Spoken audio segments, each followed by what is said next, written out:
Chapter 8. Enforcing Child Support Obligations. Introduction. Since 1975, federal regulations have required each state 4D agency to employ contempt proceedings, garnishments, executions on real and personal property, and other remedies when appropriate. 45 CFR 303.6. The Child Support Enforcement Amendments of 1984 expand the list of remedies that must be made available to and used by state 4D agencies. This chapter surveys the enforcement remedies available to the Child Support Enforcement Program in most jurisdictions. The goal of each section is to explain the remedy, identify legal and practical issues relating to each remedy, and report relevant case law from across the county. In addition, the mandatory practices called for by the Child Support Enforcement Amendments of 1984 are discussed in depth.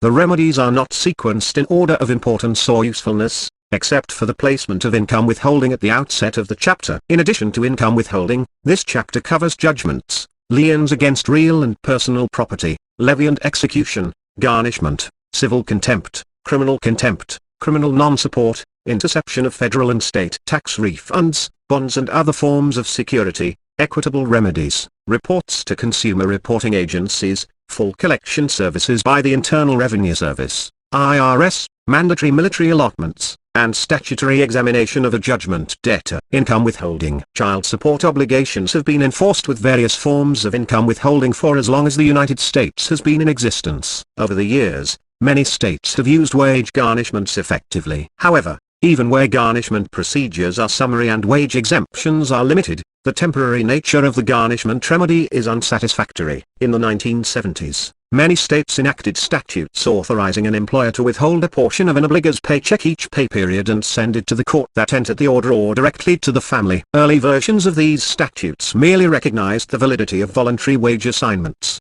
and required employers to honor such assignments. As child support enforcement experts employed the concept more frequently, state legislatures began to enact statutes that authorized courts to order obligators to make wage assignments. Most often, judges would order an involuntary wage assignment as a condition of purgation after finding the obligator to be in contempt for failure to comply with the support order. This proved to be such an effective remedy that many state legislatures revised their statutes to expand the definition of wage to include other forms of income and to require judges to order involuntary wage assignments in certain circumstances. Income withholding is a superior enforcement mechanism because it extends into the future. It also allows for arrearages, as well as current support, to be collected in installments that do not preclude the obligor from meeting his or her minimum financial requirements. In 1984, Congress recognized the efficacy of income withholding by enacting 42 U.S.C. 666, A1, and B, which require states to enact statutes that provide for mandatory income withholding in most 4D cases where the obligor is in arrears and his or her employer has been identified. The new federal statute is very specific,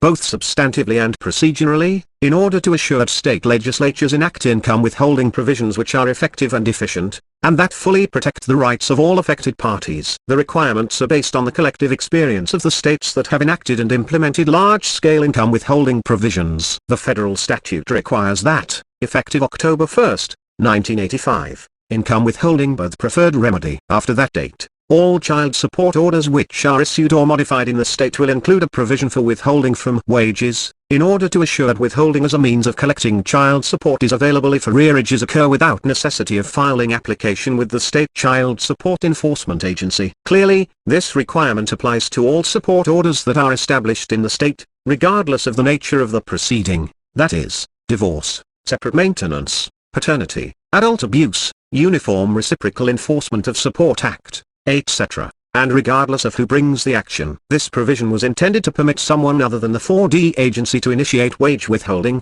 for example, a private attorney or a custodial parent, pro se, and to make effecting the withholding easier for new 4D cases in which an order already exists. A few states have gained special exemptions from immediately effecting wage withholding procedures. Most existing statutes that contain such a requirement call for a conditional withholding provision to be included in the support order itself. Such a provision fulfills a dual function. First, it encourages the obligor to comply with the support order voluntarily. Second, It informs the obligor regarding the consequences of non-compliance in advance, thus lessening the degree of notice to which he or she may be constitutionally guaranteed at the time when the withholding is initiated. In addition to requiring that a provision be included in every new or modified order, the federal statute requires that income withholding be effected in every case worked by the 4D agency in which an appropriate delinquency occurs. The statute allows the state some flexibility in determining what the triggering event will be, but state law must provide for withholding no later than the date on which the payments which the absent parent has failed to make under such order are at least equal to the support payable for 1 month.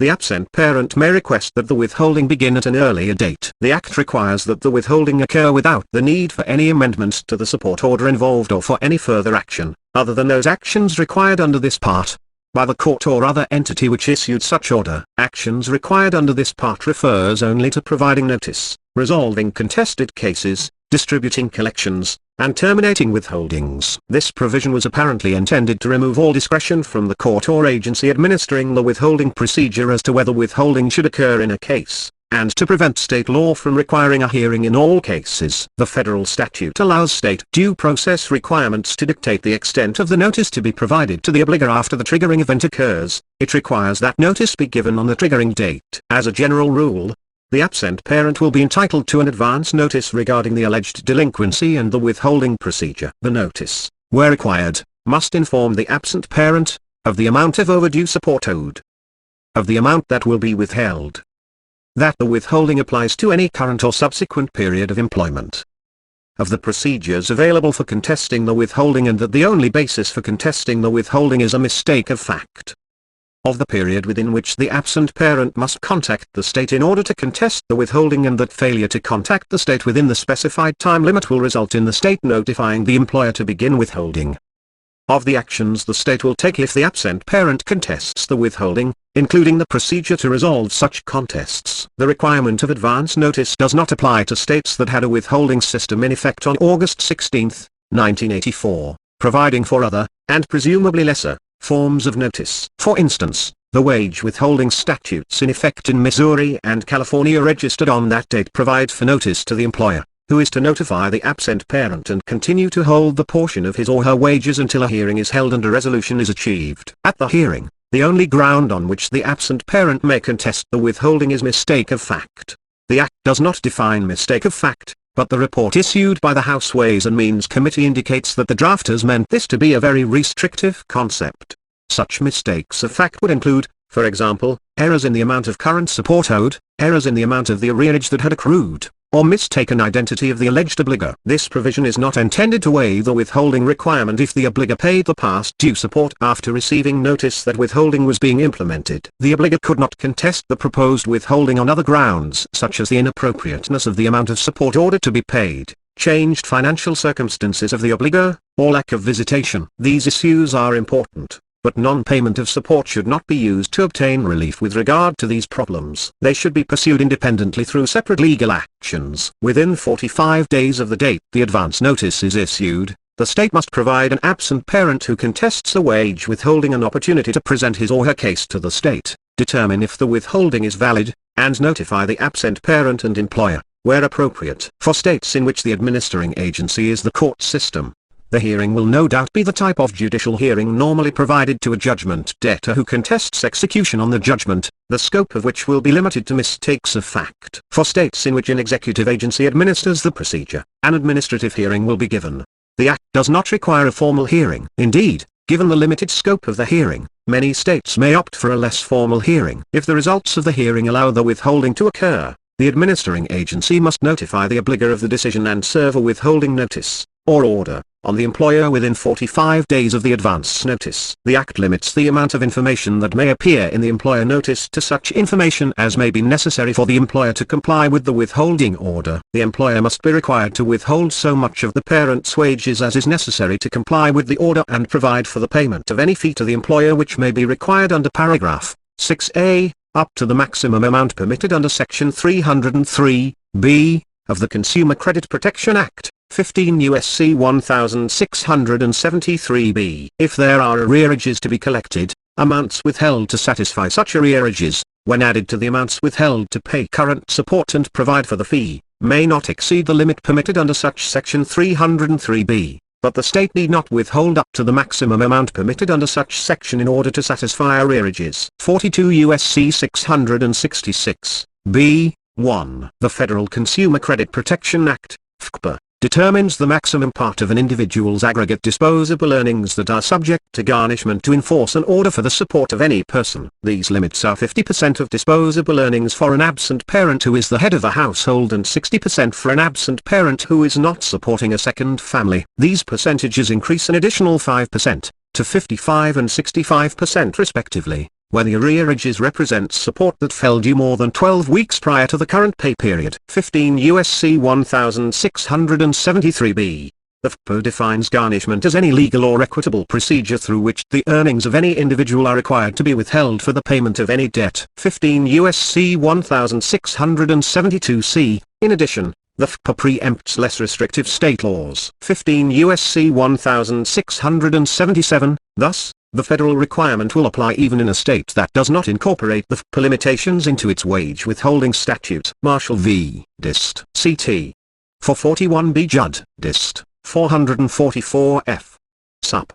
1110, ed. Michigan 1981, GMAC v. Metropolitan Operason, 98 Miscellaneous. 2d 307, 413 NIS 2d 818, sup.ct.app.diff.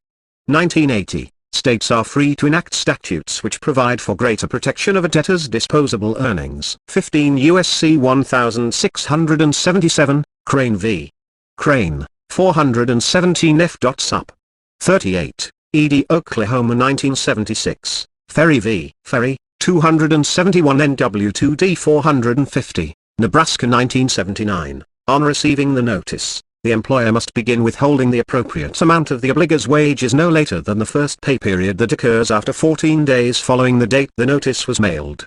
The Act regulates closely the language in state statutes regarding other rights and liabilities of the employer. For instance, the employer must be subject to fine for discharging any absent parent from employment, or taking other forms of retaliation, because of a withholding. In addition, the employer must be held liable for amounts that the employer fails to withhold as directed. The Act also requires state law to contain provisions that make it easy for employers to comply with their responsibilities under the Act. As noted above, the statute may allow the employer to retain a fee in order to offset some of the cost of the withholding if the state permits a fee to be deducted. Furthermore, the employer must be allowed to combine all support payments it is required to withhold into a single payment, to be forwarded to the agency or court with a list denoting the cases to which the payment applies. The employer need not vary from its normal pay and disbursement cycles in order to comply with withholding orders, but it must forward the support payment to the state, or other designated recipient, within 10 days of the date the employee absent parent is paid. When the obligor changes jobs, the employer upon whom a wage withholding has been served must be required to notify the court or agency that entered the wage withholding order and to provide specified information, and the state must notify the new employer to continue withholding from the obligor's wages. Similarly, state statutes must provide for terminating wage withholding orders in appropriate circumstances, such as when all of the children have become emancipated or when it is impossible to forward amounts withheld to the custodial parent because his or her whereabouts are unknown. Payment of overdue support should never be the only basis for termination of withholding. Other provisions require that the wage withholding be given priority over other legal processes brought under state law against the same wages of the obligor, and that the procedure be applied in interstate cases. Interstate wage withholding is discussed in detail in Chapter 10. The Act also allows states to implement statutes that expand the definition of wages to include forms of income other than those normally included in the definition. Expanded use of income withholding procedures should change the principal method of enforcing child support obligations in many states. Moreover, the summary nature of the process, and the replacement of court hearings with administrative hearings in many states, will reduce the role of the courts in enforcement proceedings in cases where the obligor is employed and the employer is known. Nevertheless, the court will continue to have an important role in overseeing the process. Judgments. In most states, child support orders are enforceable by the same means as regular court judgments. The word order is used instead of judgment because at the time a decree ordering support is issued, it looks to the future and is not at that point a judicial determination of a sum certain. Nevertheless, in most states a judgment arises on the date a support payment is due and not made. The judgment automatically increases as subsequent payments are missed, because any remedy that might be used to enforce the order would be by definition a post-judgment remedy. the obligor may not be constitutionally entitled to notice and a pre-deprivation hearing. See Sanchez v. Carath, 568 P2D 1078, Arizona. App. 1977. In other states, the order is not entitled to judgment status. In these states, it is necessary to reduce the arrearages to judgment prior to depriving the obligor of property through an enforcement remedy. The procedure to reduce the arrearage to judgment can take many forms. The judgment can be established through a special proceeding filed under the original case number in the same court that entered the support order. In some states, the judgment must be sought in a court different from the one that entered the order, because the latter is a court of inferior jurisdiction and lacks authority to enter money judgments. In these states, it may be necessary to invoke a formal transfer proceeding, in addition to the enforcement proceeding, in order to get the case before the appropriate court. The most common procedure in states where arrearages must be reduced to judgment combines the request for judgment with a contempt proceeding. In states where the arrearage obtains the status of a judgment automatically, the total arrearage can be substantiated simply by referring to the court's payment record or by presenting to the court clerk an affidavit executed by the obligee. Once the amount of the arrearage is determined, the amount of the judgment can be noted on the record, or execution may issue. A judgment is advantageous to the Child Support Enforcement Agency for the following reasons. A judgment may create a non-possessory lien against the obligor's property. See below for a discussion of the creation and use of judgment liens. The judgment may forestall the obligor's ability to seek retroactive modification of the arrearage. Post-judgment remedies require that less cumbersome procedural protections be afforded the obligor than do pre-judgment remedies. This can be particularly important in federal tax refund set-off proceedings. See John v. Regan, 584 F. Sup. 399. D.C. Michigan. 1984. Should the obligor die, a judgment may be entitled to a higher priority in probate proceedings than an unliquidated claim for support arrearages. Indeed, a judgment may be a condition precedent to filing the claim. See Austin v. Austin, 364 So 2D 301, Alabama 1978. The burden of proof regarding payment, or other form of satisfaction, may switch from the obligee to the obligor once the arrearage is reduced to judgment. Reducing the arrearage to judgment may change the applicable statute of limitation, thereby preserving the collectability of payments that fell due in the distant past. Typically, the statute of limitation that applies to judgments is 5 to 20 years. See Chapter 9 for a discussion of statutes of limitation as applied to support obligations. Establishing a judgment expands the enforcement remedies that may be employed. Normally a judgment creditor has a right to use all available legal remedies. Should the obligor move to another state, the existence of an in-state judgment allows enforcement to be accomplished in state where the obligor is employed by a corporation that does business within the state, where he or she is employed by the federal government, or where he or she otherwise has property or wages that are subject to the jurisdiction of an in-state court. A judgment is entitled to full faith and credit in other state courts. Clearly, states that have conferred automatic judgment status on their child support orders are one step ahead of states in which arrearages must be reduced to judgment. At least 2 states, Oregon and Nebraska, have done so by statute. Liens against real and personal property. The Child Support Enforcement Amendments of 1984 require states to implement procedures under which liens are imposed against real and personal property for amounts of overdue support owed by an absent parent who resides or owns property in the state. In stark contrast to the wage withholding requirement, the federal statute neither defines lien nor provides any guidance as to when a lien must be created. It does direct state child support enforcement agencies to establish guidelines for determining whether or not to establish a lien on a given case. However, as used here, the term lien means a non-possessory interest that a support obligee, or the state, by virtue of the assignment of support rights, obtains in a piece of real or personal property as a result of the entry of a support order, subsequent non-compliance by the obligor, and compliance by the obligee with all procedural steps required by state law as to the creation of liens. Procedural variances that exist in the states will be discussed below. This working definition excludes the wage lien used in some states, for example, Maryland registered degrees, to withhold wages from an obligor, and the possessory lien that a judgment creditor obtains after the sheriff seizes a piece of personal property pursuant to a writ of execution. A lien, as used here, refers to a slumbering interest that allows the obligor to retain possession of the piece of property, but which prevents transfer of the piece of property unless the lien is satisfied. A lien statute prevents transfer of affected property either directly, by prohibiting the recording agency from issuing a new title or deed, or indirectly, by providing that all subsequent interests in the property will be subject to the lien. The latter method is the most common. It works because subsequent potential purchasers and lenders receive notice of the existence of the lien during the process of transferring the title or deed. The potential purchaser or lender reacts to this cloud on the title by requiring the obligor to satisfy the lien, or obtain a release from the obligee, before agreeing to go forward with the transfer or loan. In real property transfers, the potential purchaser or lender discovers the lien through the title search conducted by the title insurance company. Personal property liens require notice to subsequent purchasers and lenders as well, but the notice usually is provided by way of a note on the title of the property, or by serving notice on a third-party possessor. Typically, the lien will attach to all of the obligor's real property situated in the county in which the support judgment was entered and/or has been recorded. In some states, for example, New Jersey, judgments are centrally recorded and create statewide liens on real property. As such, the lien document, if there is one, does not have to refer to specific property in order to prevent a sale or other transfer. In most states, the lien also will attach to property attained by the obligor after the lien has arisen.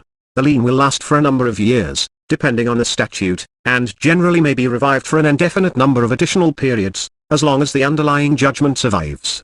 The lien may grow automatically, as the arrearage increases, and even may take priority over liens created by other creditors if the statute so provides.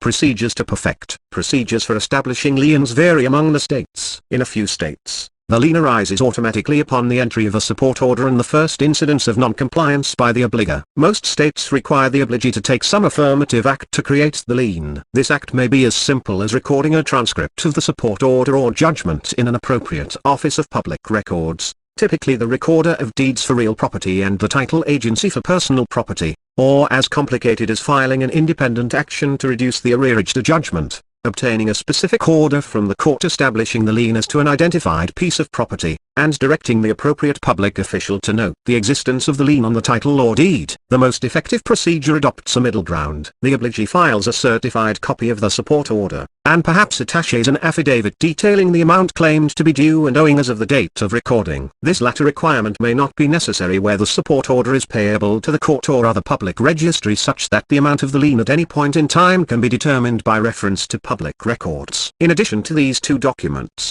it is customary to include a cover document requesting the court clerk, recorder of deeds, or title agency to file the documents and carry out any steps required by the statute to establish the lien. Once the lien is created, the obligee takes no further steps until immediately before the lien expires. At that point, the statute should prescribe a method to revive the lien. Assuming the case warrants further effort, the Child Support Enforcement Agency will revive the lien prior to its expiration. Failure to revive the lien may allow the obligor to dispose of property without having to apply the sale proceeds to his or her arrearage, and may cost the child support obligee a priority over other lienholders. Revival procedures vary among the states as well. Some states still employ the common law procedure. The obligee must obtain a writ of sia faces from the court that entered the order, or the court where the lien was created, if not the rendering court, and attempt service of the writ on the obligor. The issuance of the writ generally affects the revival, even if it cannot be served until after the initial lien expires, and the second lien dates back to the date of the initial lien's creation for priority purposes. Some states allow a judgment lien to be revived by issuance of a writ of execution at any time prior to dormancy. In other states, the lien must be revived by a separate action in debt, seeking the entry of a new judgment based on the first judgment and an allegation of non-satisfaction. The lien perfection procedure must be complied with anew in order to revive the lien. The second judgment lien attaches to property owned by the obligor as of the date of the creation of the second lien, and the priority of the lien is determined as of that date. Satisfaction and release. Most lien statutes contain provisions allowing for a voluntary lien release by the obligee, and establishing a procedure whereby the obligor can petition the rendering court for an order releasing the lien if the obligee refuses to execute a voluntary release. Such a release can be general or limited to specific property. In order to obtain a court order releasing the lien, the obligor generally must post a bond, provide other security, or satisfy the court that releasing the lien will not leave the obligee in an insecure position. Most liens either will expire of old age or be released voluntarily by the obligee. The obligor generally requests a voluntary release when he or she attempts to sell the property or borrow money using it as collateral, and the existence of the lien becomes known to the purchaser or lender. At this point, the lien becomes a powerful collection remedy. If the obligor wants to sell the property or obtain a loan,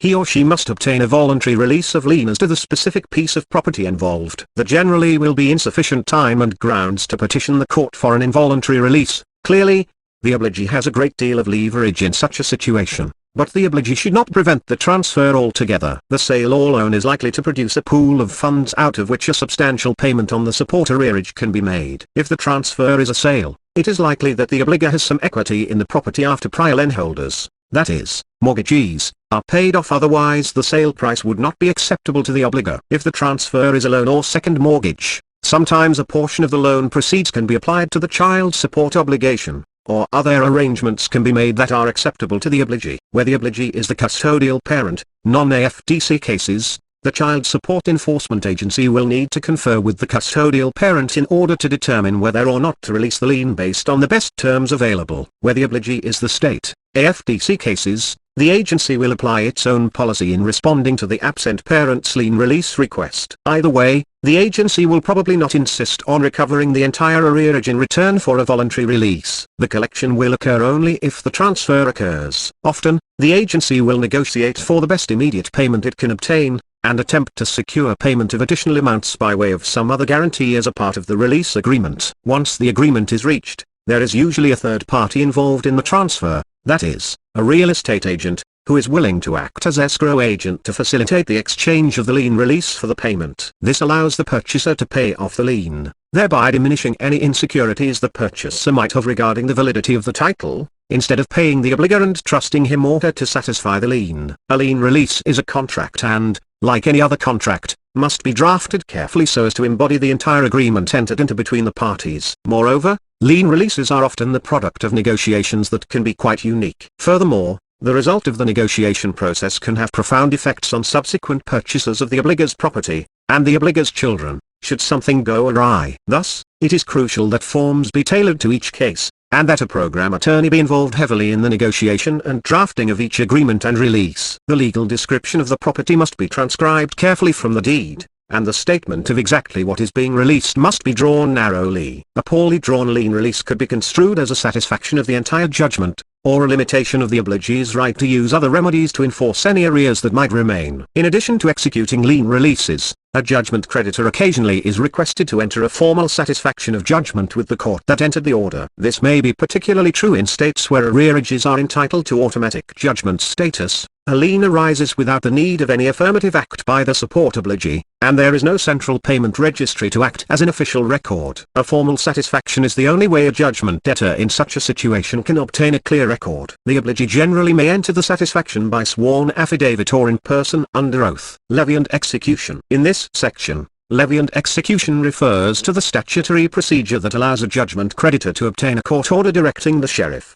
or other similar official, to seize property in the possession of the obligor, sell the property at a sheriff's sale, and apply the proceeds, less the costs of the sale, in satisfaction of the judgment debt. Because execution is statutory, the exact procedure will vary slightly from state to state. As noted in the previous section, the Child Support Enforcement Amendments of 1984 do not define the term lien. In many states, a judgment creditor must take the steps necessary to create a lien prior to seeking levy and execution. Thus, the Act's requirement that a lien procedure be available could be construed to require that the lien holder obtain the right to enforce the lien by way of levy and execution, in addition to obtaining the non-possessory interest discussed in the previous section. In most states, such a procedure is already available after judgment is rendered. In any event, as noted in the introduction to this chapter, the State 4D agency must make use of proceedings to attach real or personal property if the state's law provides for such a procedure and the obligor or his property are subject to the jurisdiction of the appropriate court. Obtaining the writ. Generally, the levy and execution process is initiated by obtaining a writ of execution, or attachment, from the clerk of the court that rendered the order. In some states, the writ is issued by the court in the county where the property to be seized is located, regardless of the identity of the rendering court. In such a state, the support order or judgment first would have to be transferred, or registered, in the county where the property sits. The writ is directed to the sheriff of the appropriate county, or perhaps to any sheriff in the state, and orders the sheriff to levy on the property described in the writ and, after appraisal under specified form of public notice, to sell the property at a sheriff's sale. Issuance of the writ is usually a ministerial act of the court clerk and as such does not allow for notice and a hearing. nor does the clerk have discretion to refuse the writ request if all procedural steps required by the statute have been completed. In some states that require the support obligee to reduce arrearages to judgment prior to seeking execution, the judgment must provide specifically for execution before the writ can issue. In such states, the court may have some discretion regarding the language contained in the judgment. Attorneys in these states often routinely draft proposed judgments that provide for execution. The writ typically has a limited lifespan of less than a year. The expiration date specified on the writ is referred to as the return date. The sheriff must seize the property, appraise it, schedule the sale and issue public notice, hold the sale, and turn over the proceeds less costs prior to the return date. If the sheriff is unable to locate the property during the period of the writ, which should occur only for personal property, the sheriff will make a nulla bona return. Successive writs are referred to as alias and plurius, as appropriate. Seizing the property. The procedure the sheriff follows will depend on whether the property to be seized is real or personal property. Real property is easy to levy against. The legal description and street address will give the sheriff sufficient information to identify and seize the property. The seizure is achieved by placing a notice on the property, notifying anyone on the property at the time of the levy, and placing a notice in the office of the Recorder of Deeds. For personal property, the procedure is more difficult for at least two reasons. First, the property is often movable and thus difficult to locate. Second, the property may not be particularly unique in the community. As a result, the execution request should include very specific and complete information. The court clerk will transfer this information to the writ,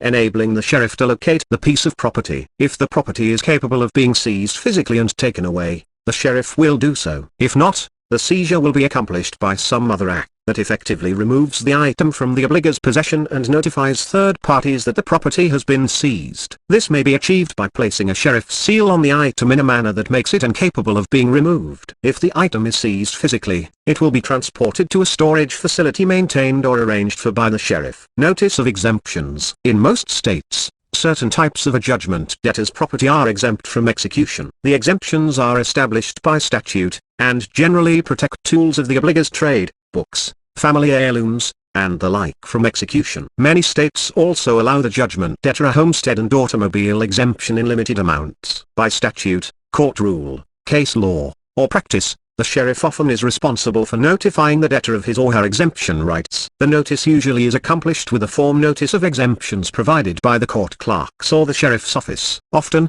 the sheriff provides a verbal explanation of the exemption rights to ensure that the debtor understands them. The exemption process usually requires that the debtor choose the property to be protected by the exemption, substituting non-exempt property for the exempt property listed in the writ. Many states have enacted statutes providing that the normal exemptions do not apply to protect delinquent support obligors. The theory behind this exception is that the exemptions were designed to protect the judgment debtor's ability to provide for his or her family and should not be applied to frustrate the obligee's attempt to force payment of child support. Notice and sale. Notice and sale procedures are set forth in detail by statute and may differ depending on whether the property to be sold is real or personal property. Once the sheriff has seized the property and appraised its value to determine whether additional property should be seized in order to satisfy the judgment, the sheriff must schedule the sale and provide the public notice required by statute. The notice may have to be accomplished by posting advertisements in a newspaper, posting notices in the courthouse, or other similar method. The statute also may prescribe the number of days in advance of the sale that the notice must appear, and the place and timing of the sale. For instance, some statutes provide that a real estate sheriff's sale must take place at a real estate exchange between the hours of 9 a.m. and 5 p.m. Personal property is often sold on the steps of the courthouse. Costs incurred in the storage and sale, along with execution and sheriff's fees, if applicable, are subtracted from the sale price, and the sheriff distributes the remainder to the judgment creditor together with a sheriff's deed to the property.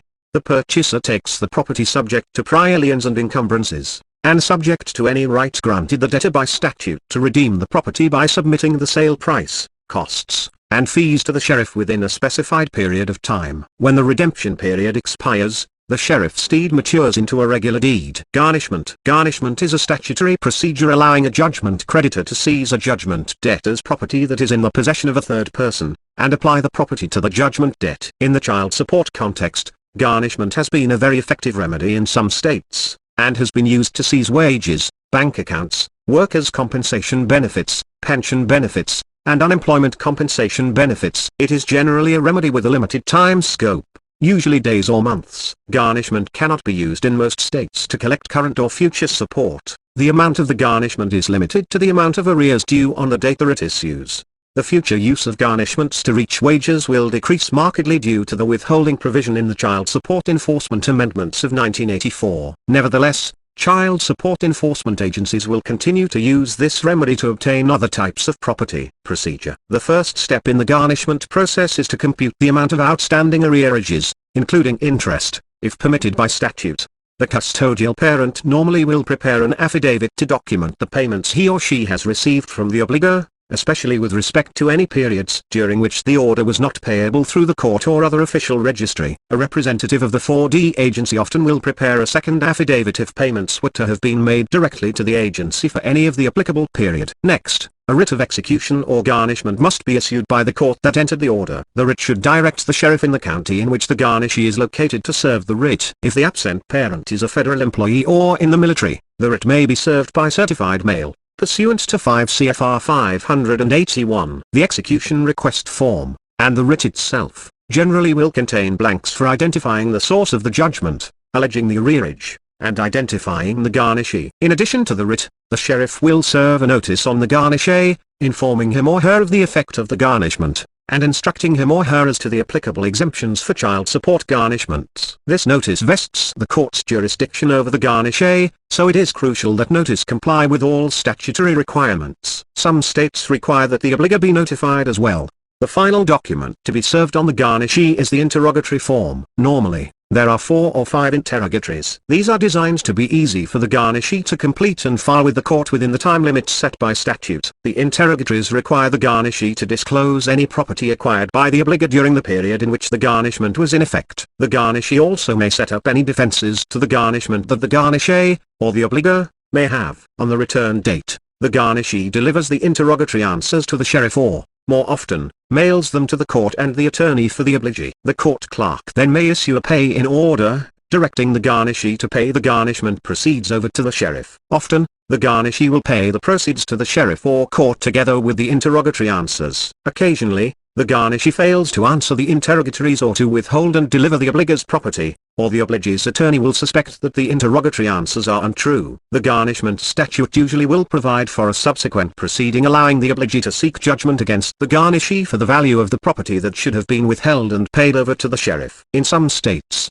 the obligation to answer the interrogatories may be enforced by way of contempt proceedings as well. Payment by the garnishee to the obligor constitutes satisfaction of the debt owed by the garnishee to the obligor. Thus, the garnishee is protected from double liability. Constitutional imitations on garnishment. The U.S. Supreme Court's opinion in the case of Schaffer v. Heitner, 97 S.It. 2569, 53 led 2D 683, 1977, prevents the use of prejudgment garnishments to obtain in rem jurisdiction over a debtor. This holding applies with equal force to child support and paternity situations except where extraordinary circumstances exist, such as the defendant has been avoiding service of process.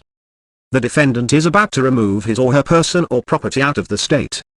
The defendant has conveyed or is about to convey property fraudulently so as to hinder or delay enforcement attempt.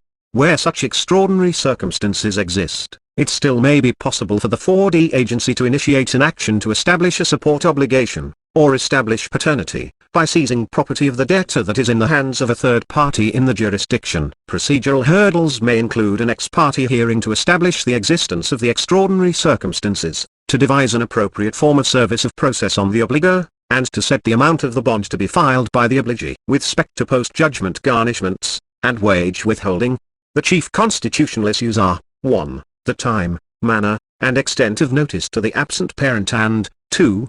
The timing of the hearing.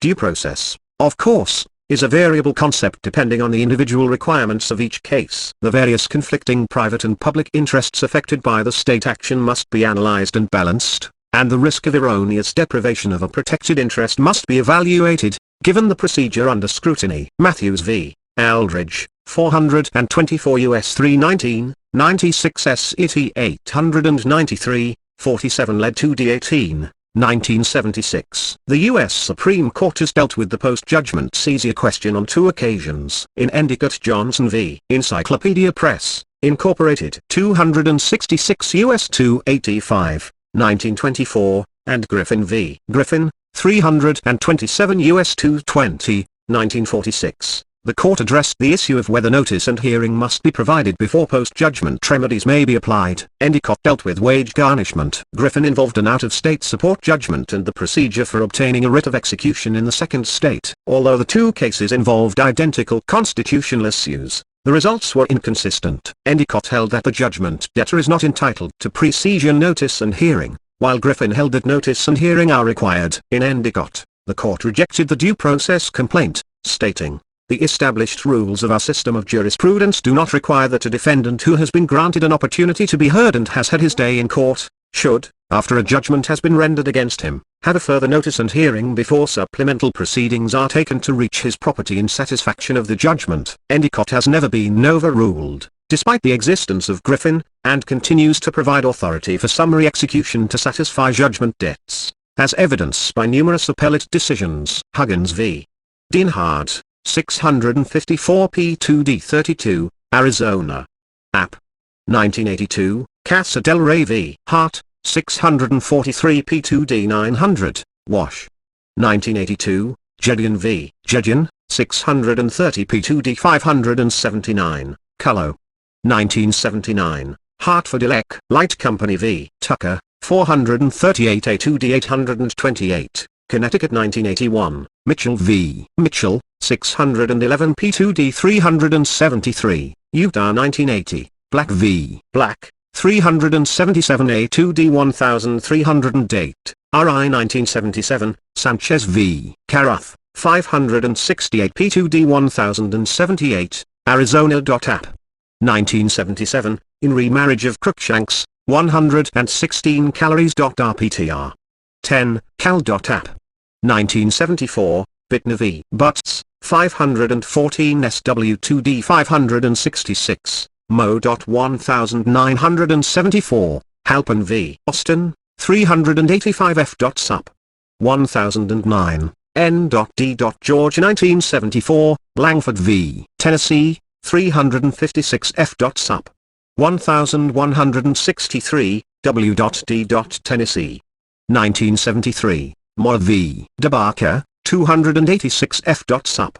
1163, DNM. 1968. Curiously, despite the strength of the cited case law, Endicott has not established a firm rule. In Griffin, the Supreme Court rejected the Endicott rationale without expressly overruling the prior decision. Under the terms of a 1924 New York divorce decree, the husband was ordered to make monthly support payments of $250. The husband failed to comply and the wife obtained judgment after notice and hearing. In 1936, she obtained the docketing of a second judgment, this time without notice to the husband. The wife then attempted to enforce the second judgment in the District of Columbia. The Supreme Court held that it would be a violation of the husband's right to due process to allow enforcement of the judgment in the District of Columbia because of the lack of notice and hearing before the order was reduced to judgment in New York.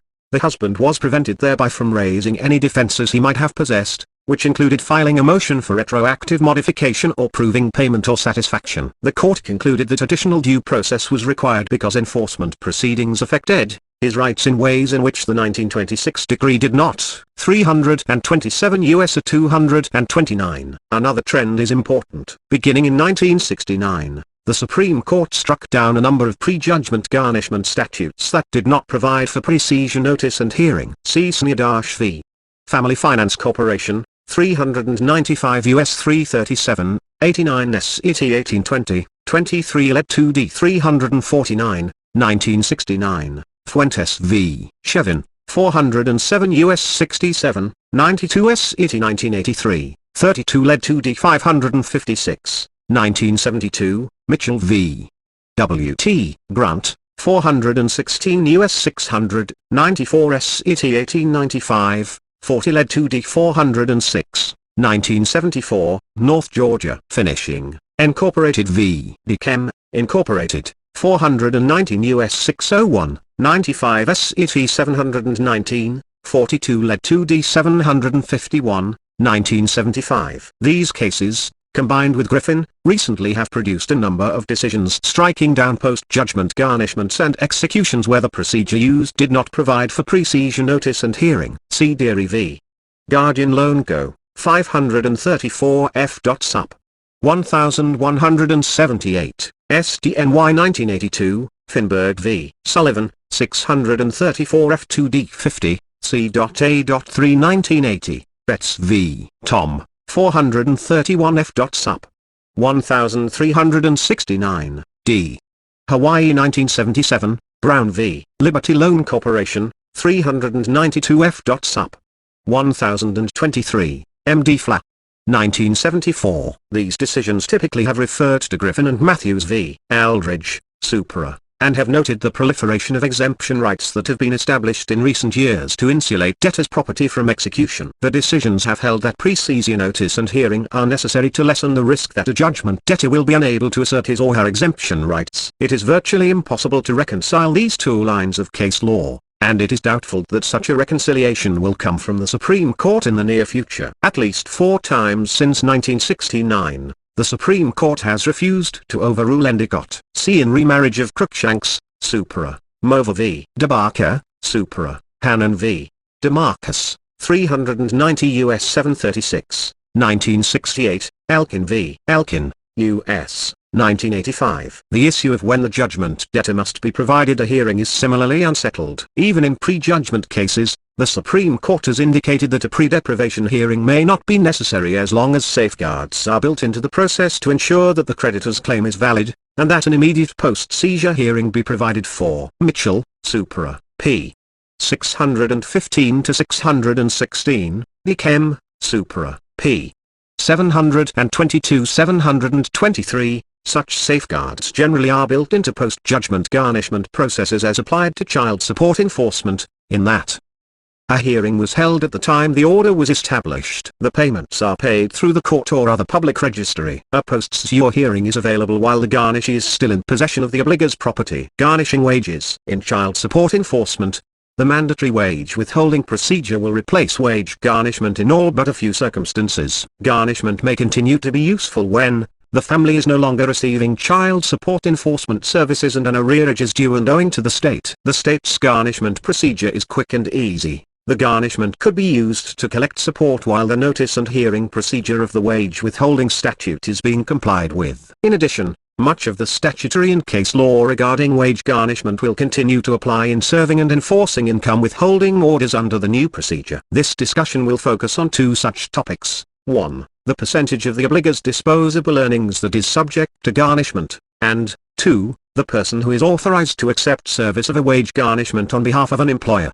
The FPA restricts the amount of an individual's disposable earnings that can be garnished to enforce a support obligation. Prior to 1977, when the Tax Reduction and Simplification Act was passed, there were no federal imitations, and many states allowed 100% of an obligor's wages to be garnished.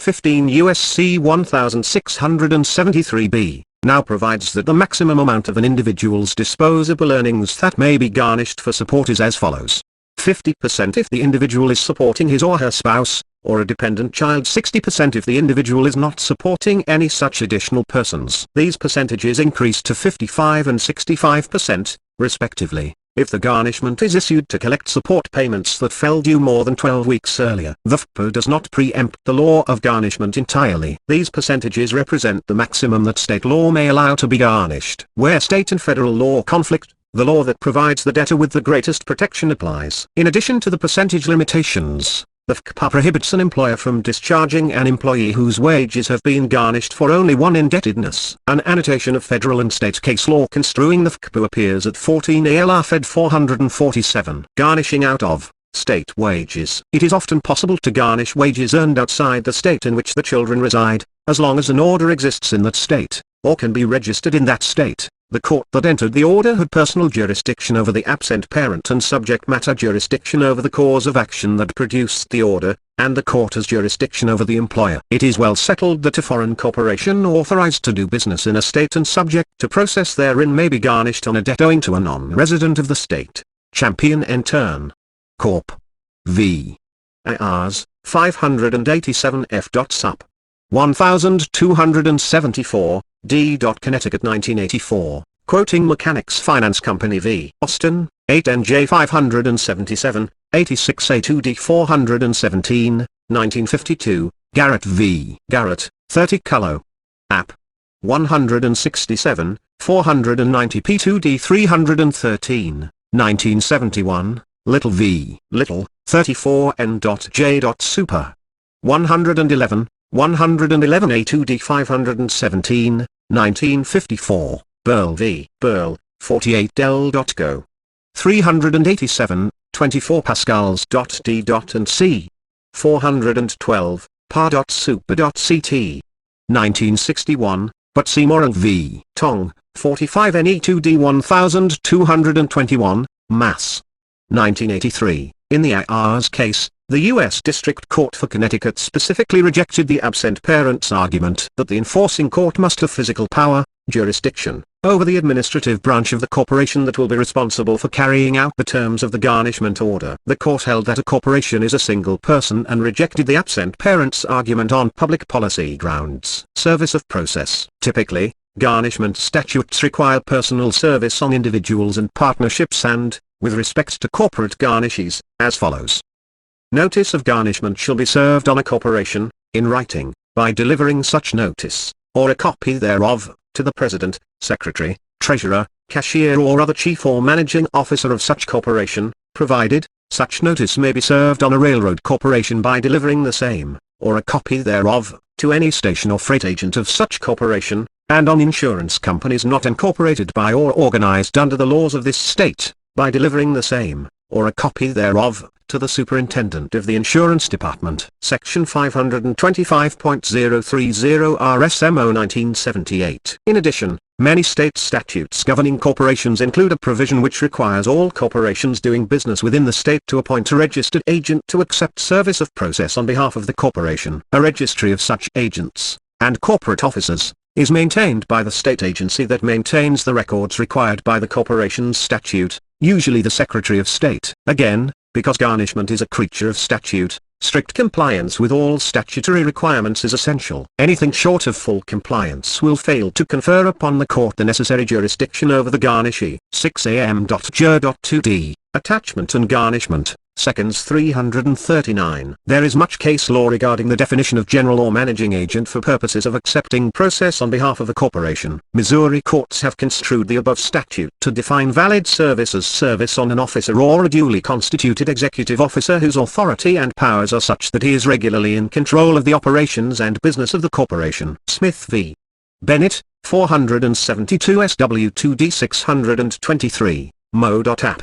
1971. Ciano, 17 Al 3D 625. Garnishing bank accounts. Bank accounts can be very good collection sources. 3 issues regarding the garnishment of bank accounts can cause problems, however. 1. Discovering the existence and identification of the account. 2. Discovering which branch of a bank may accept service of process to affect the account. And, 3. If the absent parent has remarried, or has a joint account with another individual such as a business partner. Determining if the account is subject to garnishment for enforcement of the absent parent's obligation. Discovering the existence of a bank account used to be a difficult task, because the account had to be found without alerting the absent parent that the search was taking place. However, the Office of Child Support Enforcement has developed a system for locating absent parents using Tax Form 1099. With which banks report interest earned on bank accounts. Although the information gathered with this system is intended primarily for parent location and must be verified, pursuant to 26 U.S.C. 6103, before it can be used for any purpose, the method has proved to be very successful. In addition, state 4D agencies have developed methods of discovering the existence of these accounts. Often, the custodial parent, or the children, if visitation is occurring, will know where the absent parent banks, landlords, mortgagees, and credit reporting agencies can be sources of information as well. Some jurisdictions accept personal checks for child support payments and then keep a record of the account number and location. Unfortunately, discovering the existence of the account is not the 4D agency's last problem. With the increase in branch banking, it is not unusual for a bank to have branches in many different locations. According to the annotation at 12 Al 3D 1088, a general rule is emerging which holds that each branch of a bank is a separate entity, in no way concerned with accounts maintained by depositors in other branches or at the Home Office. Cronin v. Schilling, 100 NIS 2D 474, Sup. 1970. Accordingly, Accounts may be garnished only by serving the writ at the bank location that is holding the funds for the depositor. One very old case established a contrary rule in Illinois. Bank of Montreal v. Clark, 108-3 App. 163, 1908. Due to the advent of automatic teller machines, many depositors now may withdraw their funds on deposit at all branches of the bank. This development may produce a change in the general rule. Once the garnishment has been issued and served, the most troublesome problem concerns interests held in the account by third parties. Generally, creditors can garnish a joint bank account to enforce judgment debts owed by one of the depositors. See Anno 11 Al 3D 1465, but cf. Comstock v. Morgan Park Trust and Savings Bank, 319-3 App. 253, 48 NE 2D 980, 1943, and Andre v. Equitable Trust Co., 428 2D 1263, 1980, where this is the rule. Courts are split as to whether the entire account is subject to garnishment. Park Enterprises, Incorporated v. Trask, 233 Minnesota 467, 47 NW 2D 194, 1951, or whether only the judgment debtor's interest in the account is reachable. United States v. Nat. Bank of Commerce, 554 F. Sup. 110, E.D. Uc. 1982, Perma v. Sark, 224 Can. 642, 585 P2D 991, 1978, Newman v. First Nat. Bank, 420 SW2D 20, Mo.App.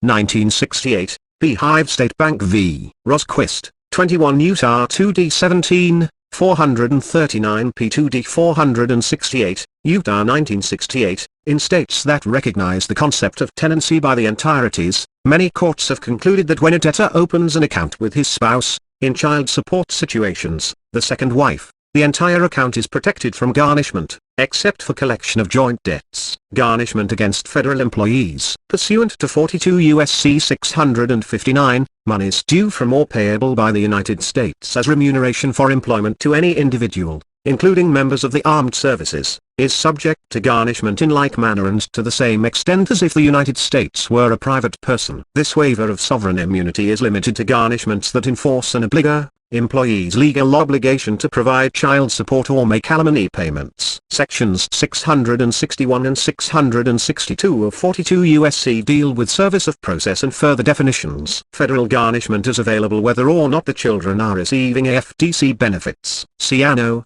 44 AL Fed 494. The waiver of sovereign immunity does not confer jurisdiction on the federal courts to issue writs of garnishment on the federal government. Kelly v. Kelly, 425 F. Sup.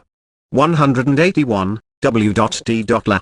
1976, Overman v. United States, 563 F2D 1287, C.A.8 1977. Nor does the federal statute create a garnishment remedy in states that do not have such a procedure. The writ of garnishment must issue pursuant to existing state procedure and must emanate from the state court that rendered the order to be enforced. Morrison v. Morrison, 408 F. Sup. 315, N.D. Tex. 1976, Popple v. United States, 416 F. Sup. 1227, WDNY 1976, US v. Morton, 104 S.Ct.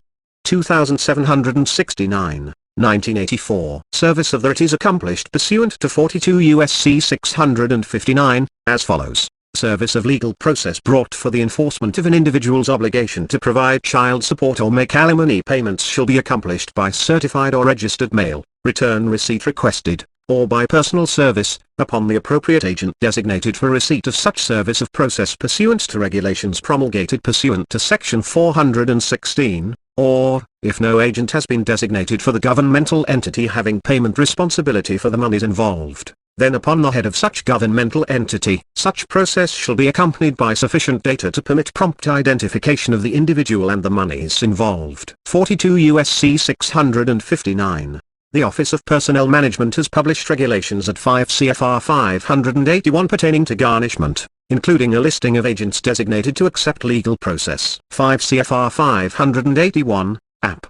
A. Under 42 U.S.C. 659 A, only monies to be paid to the obligor as remuneration of employment are subject to garnishment. Several cases have held that this definition includes military retirement pay. Watson v. Watson, 424 F. Sup 866, EDNC 1976, Crane v. Crane, 417 F. Sup. 38, ED Oklahoma, 1976. Conversely, veterans' disability benefits being paid to a veteran who waived all rights to military retirement pay are not garnishable. Sanchez Dieper v. Rodriguez Pereira, 580 F. Sup.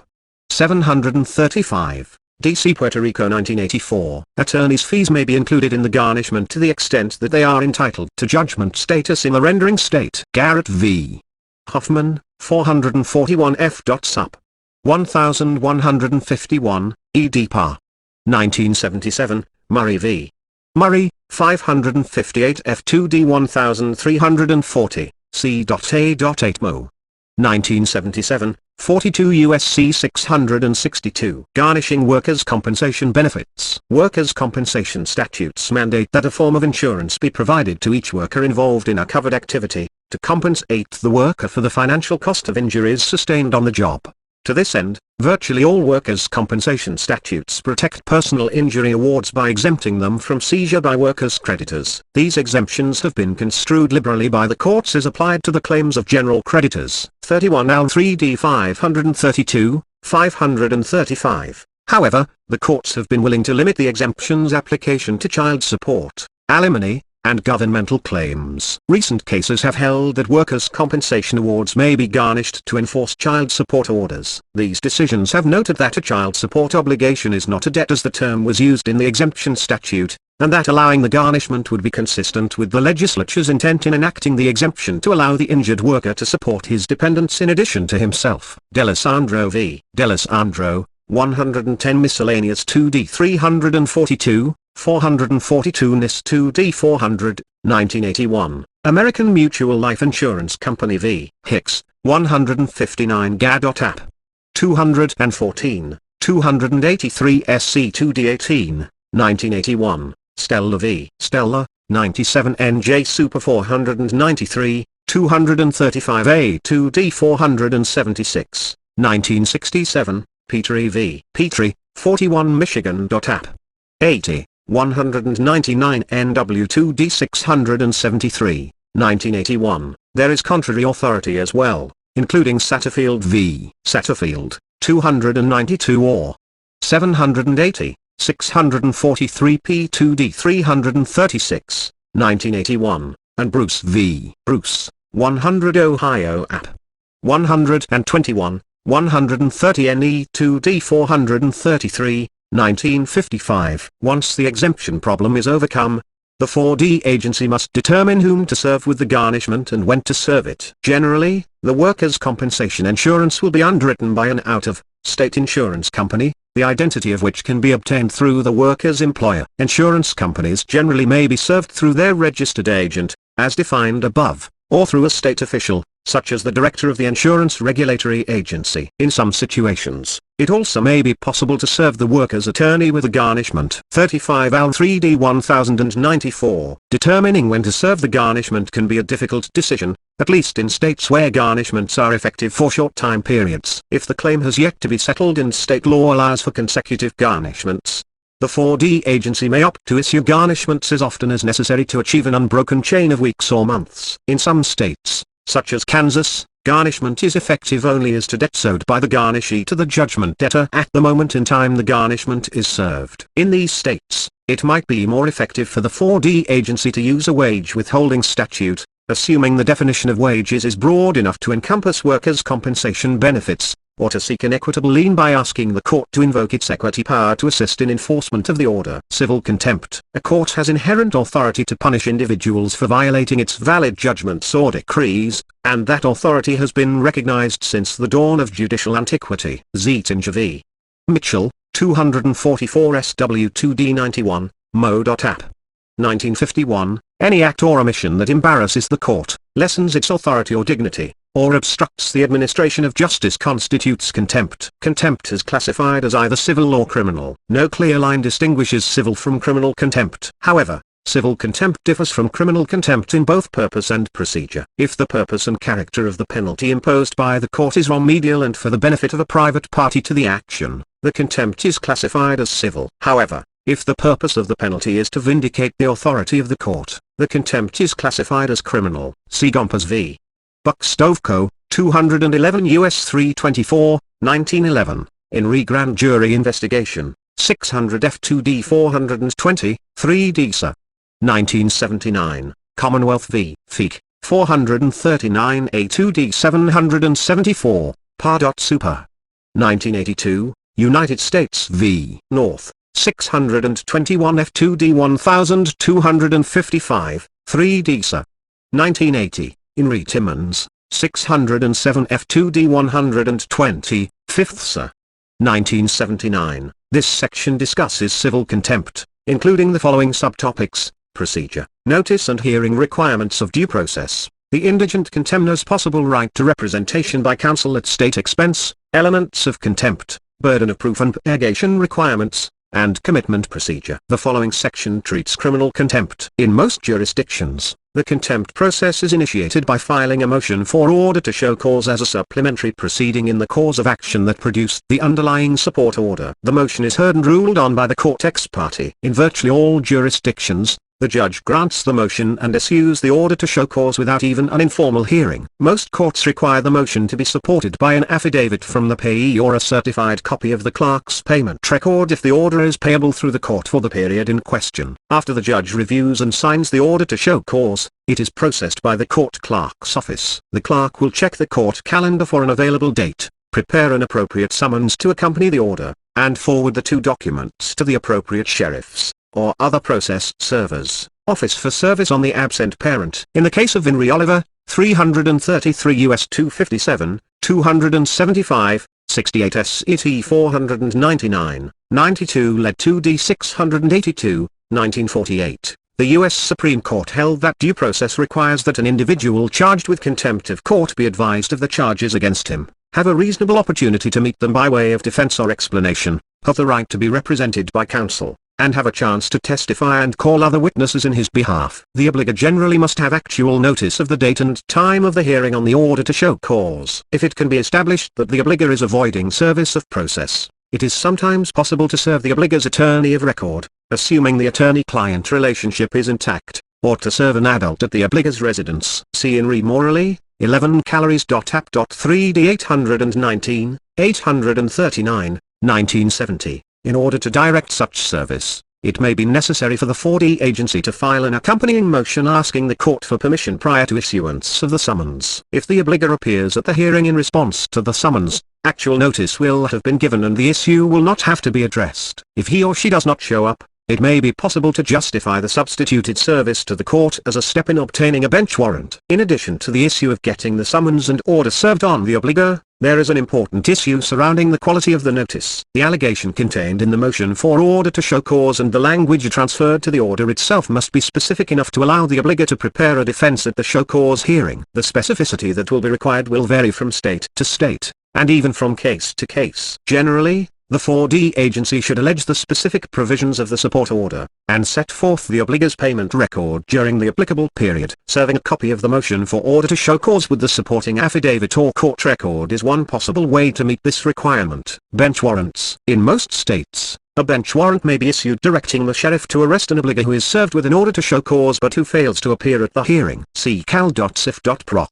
Code Section 1212. The procedure after the obligor is apprehended varies from court to court. If the judge is available, many courts will notify the attorneys that the obligor has been arrested, and a hearing on the order to show cause will commence as soon as counsel can convene. When the judge who will hear the show cause hearing is not available, another judge will hold a preliminary hearing for the purpose of setting bail to secure the obligor's appearance at the show cause hearing. Right to counsel. As noted above, due process requires that the obligor be given the opportunity to be represented by counsel at the show cause hearing. This requirement has produced quite a bit of case law with respect to indigent obligors who ask for, and who are denied, counsel at state or county expense. The decisions are split on this issue. Generally, Indigent defendants possess the right to court-appointed counsel only where a proceeding might result in deprivation of liberty. Lasseter v. Department of Social Services, 452 U.S. 18, 1981. Since imprisonment is a frequent outcome of the show cause hearing, some courts have held that counsel must always be provided to indigent contemners. Other courts take a middle position, holding that the right to counsel does not accrue until the court determines that imprisonment is a possible outcome. Here, the trial court must make two findings prior to appointing counsel. 1. The contemner is indigent and, 2. The elements of contempt have been duly alleged by obligee's counsel. The third position is that, in civil contempt cases, by definition, the obligor will be imprisoned only if he or she has the present ability to purge himself of the contempt. If the obligor has that present ability, he or she is not indigent and does not need court-appointed counsel. Elements of contempt. 5 elements must be established to support a finding of contempt in a civil proceeding: continuing personal and subject matter jurisdiction in the court that is holding the show cause hearing, existence of a valid and exact support order, knowledge of the order by the obligor, ability of the obligor to comply, willful non-compliance by the obligor. See Jaffarian-Kerman v. Jaffarian-Kerman, 424 SW 2D 333, 341, Mo.App. 1967, Gonzalez v. District Court in and for Otero County, 629 P2D 1074, Cullo. 1981. Burden of proof. The moving party in a civil contempt proceeding normally is required only to establish a prima facie case by proving entry of the order, actual or constructive knowledge in the obligor, and the obligor's non-compliance. Dyer v. Dyer, 92 Arizona 49, 373 P2D 360, 1962. Sfaug v. Sfaug, 16 or.App. 151, 517 P2D 1073, 1974, in remarriage of Writ, 544 SW 2D 236, 246, Mo.App. 1976. Once the moving party overcomes this initial hurdle, the burden shifts to the obligor to show facts which will excuse his non-compliance. If the defense is inability to pay, he or she has the burden of proving that it was genuine and not occasioned by his or her own acts. Brooks v. Brooks, 286 SE 2D 669, SC 1982, ex parte Amindas, 621 SW 2D 664, text.sif.app.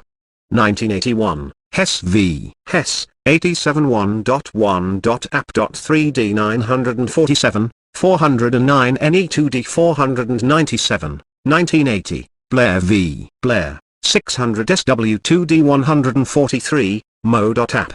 1980. Parker v. Parker, 97 Idaho 209, 541 P2D 1177, 1975. Stafford v. Stafford, 27 Miscellaneous.2D9, 203 NIS 2D 935, 1960, State Ex Rel. Blackwell v. Blackwell, 179 P2D 278, 181 or 157, 1947, Vinit, Supra, p. 245, 53 Alt 2D 591, Chapter 10, Infra. Few appellate courts have analyzed the type of evidence an obligor would have to submit to the court to make a defense of inability to pay. One excellent analysis appears in the case of ex parte Hennig, 559 SW 2D 401, text.sif.app.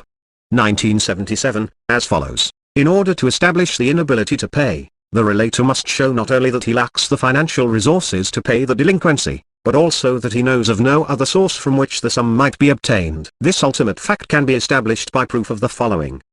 1. That the relator lacks sufficient personal or real property which could be sold or mortgaged to raise the needed sum, and 2. That the relator has unsuccessfully attempted to borrow the sum from financial institutions such as banks, credit unions, and loan companies, and 3. That the relator knows of no other source, including relatives, from whom the sum could be borrowed or otherwise secured. Citation omitted. Of course, these are only conclusory elements which must be supported by specific evidence according to the facts of each particular case. When the obligor presents evidence that the non-compliance was financially justified, some states require the moving party to present evidence to the contrary. Thomas v. Thomas, 406 SO 2D 939, Alabama 1981. Henderson v. Henderson, 55 N.C.App. 506, 286 SE 2D 657, 1982. The 4D agency may establish the existence of the valid support order by asking the court to take judicial notice of the support order contained in the court file. Ex parte Amen, 19 p. 380, 77 California 198, 1888, State Ex Rel. Cook v. Cook, 64 Northeast 567, 66 Ohio Street 566, 53 Alp 2D 597, 1902, but see People in the Interest of FSB, 640 P2D 268, Cullo. App. 1981. The obligator's knowledge of the order usually can be established by reference to the support order itself, which often will note the presence of the obligor or his or her attorney at the hearing that produced the order. If the order does not contain such a reference, the court file should contain the court clerk's certificate of mailing, which creates a rebuttable presumption of service. Jones v. Jones, 91 Idaho 578, 428 P2D 497, 1967. In some states, such as California, it is customary to serve the order on the obligor in person, if necessary. Personal service creates a presumption as well. Cal.cif.proc. Code Section 1209.5, non-payment can be established by entering the court clerk's payment record into evidence, if available. If not, it might be necessary for the 4D agency to call the obligee, or one of its employees, to testify as to the obligor's non-compliance. It also might be possible to substitute an affidavit in lieu of live testimony. Bowden v. Bowden, 198 Tennessee 143, 278 SW2D 670, 1955, Catron v. Catron, 577 P2D 322, Cullo. App. 1978. When a dispute arises as to whether payments were or were not made as ordered, the obligor generally must plead satisfaction as an affirmative defense and prove the defense by substantial evidence. Hukeman v.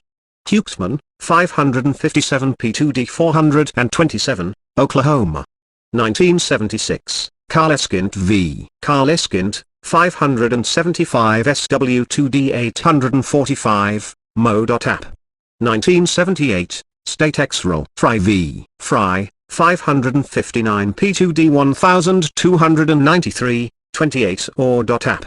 403, 1977, 53 Alp 2D 591. This rule is justified because the evidence of payment is usually in the sole possession of the obligor. Placing the burden on the obligee on this issue would force him or her to prove a negative. Punishment. Punishment for civil contempt must be remedial and coercive. As such, the purpose of the punishment is not punishment per se, nor is it to protect, preserve, and vindicate the authority of the court and the power of the law. Criminal contempt proceedings, discussed below, further these purposes. Because punishment in civil contempt proceedings must be remedial and coercive, any imprisonment or fine is improper unless its purpose is to benefit the obligee and unless it allows the obligor to purge himself or herself by complying with clearly stated and attainable requirements. The obligor must have a present ability to comply with those requirements. Gompers v. Buck-Stovko, Supra, in Remarriage of Hart, 603 P2D 970, Cullo. App. 1979, in Remarriage of Crowley, 663 P2D 267, Cullo. App. 1983, Kramer v. Kelly, 401 A2D 799, Par.Super. 1979, Long v. Long, 421 A2D 822, Par.Super. 1980, Illica v. Illica, 295 NW2D 268, Neb. 1980, Bonder v. Bonder, 438 So2D 541, Fla.Dis.ct.App. 1983, Walker v. Walker, 375 NE2D 1258, Ohio. 1978, Smith v. Smith, 451 So2D 945, Fla. 1984, Rutherford v. Rutherford, 296 MD. 347, 464 A2D 228, MD.CT.App. 1983. A few courts have held that imprisonment is proper in civil contempt when the obligor intentionally or willfully placed him or herself in a financial condition that makes compliance impossible. State Ex Rel. Stanhope v.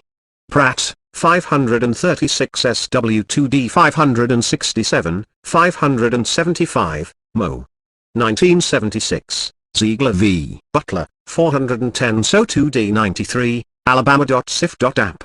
1982, these cases are difficult to reconcile with the three limitations set forth above, unless the court fashions its purgation requirements to allow the obligor to purge himself or herself by something other than payment. Otherwise, the obligor would not carry the keys to the jailhouse in his own pocket. Punishment in civil contempt proceedings tends to fall into three categories: 1. Incarceration, 2. Coercive fines, and 3. Compensatory fines. Doyle v. London Guarantee and Co. 204 U.S. 599, 27 S.It. 313, 51 Letter 641, 1907, United States v. United Mine Workers of America, 330 U.S. 258, 67 S.It. 667, 91 Led 884, 1946. While all three are conceptually appropriate to enforce child support orders, most courts rely on incarceration alone. Generally, the fine or imprisonment continues until the obligor complies with the court's purgation requirements. Because this type of punishment conceivably could be a life sentence, many courts routinely place a maximum on the punishment by sentencing the obligor to a fixed term that the obligor can end at any time by complying with the purgation requirements. Such a practice has been upheld in at least one appellate decision. Johnson v. Johnson, 319 P2D 1107, 1111, Oklahoma. 1957, a fixed term without possibility of purgation is clearly not proper. Hess v. Hess, 43 December 882, 409 NE2D 497, 3 App. 1980. Purgative requirements and commitment. The purgative requirements must be set forth in the judgment and commitment order in clear language and detail such that the obligor knows precisely what must be done to avoid the punishment. Otherwise, the judgment and commitment are void, and the obligor must be released. In Requivido, 611 SW2D 711, text.sif.app. 1981, Vokolek v. Carnes, 512 SW2D 112, Mo. 1974. Within these limits, the court's discretion in tailoring the purgative requirements to fit the case at hand is very broad. The U.S. Supreme Court has ruled that the measure of the court's power in civil contempt proceedings is determined by the requirements of full remedial relief. McComb v. Jacksonville Paper 336 U.S. 187, 93 Led 599, 605, 1948. See also Hop v. Hop, 156 NW2D 212, 216, Minnesota 1968, 85 Al 3D 897. Civil contempt is an equitable remedy. Therefore, the court has full equitable power to order the obligor to carry out any act that he or she has the present ability to perform. If the contemner has the ability to borrow from friends and relatives, the court can require that the obligor do so in order to purge. Ex parte Hennig, Supra. If the obligor has the ability to sell or mortgage property in order to make an arrearage or current support payment, the court may require him or her to do so, even though the property involved would be exempt from execution. Casey v. Casey, 175 or 328, 153 P2D 700, 1944, Sheridan v. Sheridan, 33 calories.app.3D 995, 109 calories.rptr. 466, 1972, Johnson v. Johnson, 413 A2D 1115, par.super. 1979, the court even may require the obligor to make a direct transfer of personal property. In Remarriage of Thompson, 96 calories.app.3D 621, 158 calories.rptr. 160, 4th dist. 1979. Where the obligor is unemployed, the court may include a sequoc order in the purgation requirement and require the obligor to report periodically to the court any efforts to find employment. Dennis v. Wisconsin, 117 Wis.2D 249, 329 NW2D 272, 1984. Many states allow for a commitment order, which requires the obligor to spend nights and weekends in jail, but which allows him or her to be released each day to go to work. Hopkinson v. Hopkinson, 478 UD 981, par. 1984. Many courts will allow the obligor a short time period to accomplish the purgation requirement prior to invoking the commitment order. For instance, a court's judgment and order might read, obligor found in contempt of this court for failure to make X payments on X dates, obligor found to have had the ability to make payments as they fell due, obligor found to have an interest in certain, real or personal, property upon which he may borrow such sums as are necessary to comply with the order of this court. Obligor adjudged in contempt and committed to the county jail until such time as, he pays $X to the clerk of court, execution of commitment suspended until X date to allow obligor to obtain the funds necessary to comply with this order and judgment. Many judges like to use orders such as this one because they recognize that it is the threat of jailing more than the jailing itself that provides the incentive to pay. By allowing the obligor a period of time to comply with the purgation conditions, the end can be attained without the need for the obligor to serve time. The obligor does not risk losing his or her job. The county does not have to incur the cost of housing a prisoner, and the obligor's task in raising the money is logistically easier. This technique has caused some problems, however. If the order contains the wrong language, the commitment is tenuous. In Meyer v. Meyer, 532 SW2D 54, 60, Tennessee App. 1975, a Tennessee appellate court overturned a contempt judgment that contained a suspended sentence, holding that no such thing exists. In Gross v. Gross, 557 SW2D 448, 453, Mo.App. 1977, in Revenit, 544 SW2D 236, 247, Mo.App.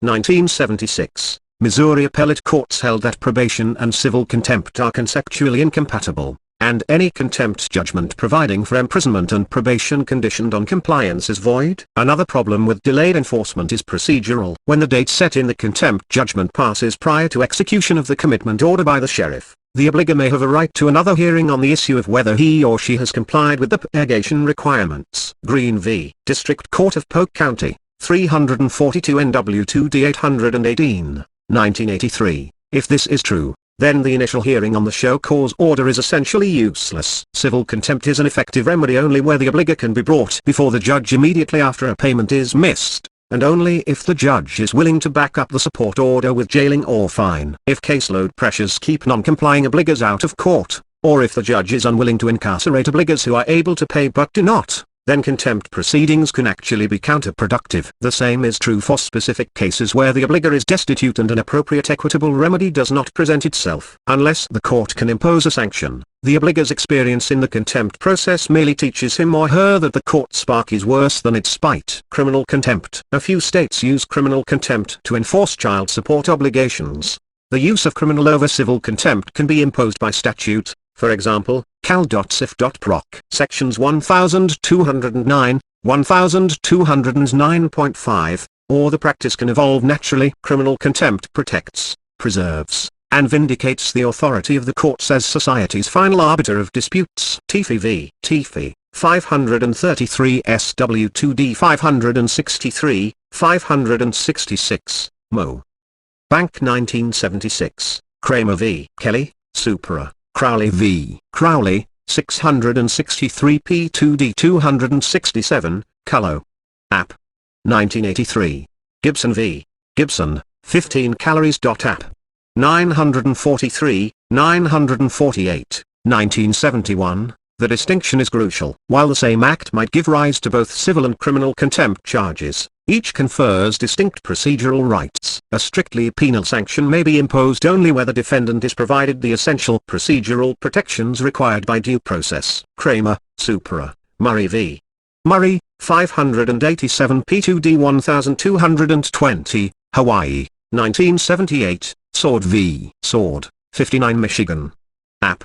730, 229 NW2D 907, 1975. These rights may include, notice of the charges as in criminal cases, in re Hinman, 239 calories.app.2D 845, 1966. Appointed counsel, after an indigency hearing, Sword, Supra, a jury trial, Sword, Supra, but see in re Morally, 11 calories.app.3D 819, 1970. Freedom from default judgment, ex parte Johnson, 669 SW2D 869, text.app. 1984. A verdict of innocent unless found guilty beyond a reasonable doubt. Quisitor v. Superior Court, 171 App.2d 528, 1959.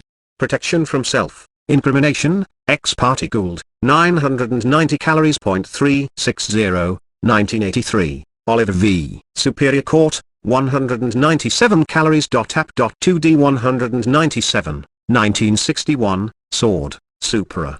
Burden of proof on prosecution, Masonite Corporation v.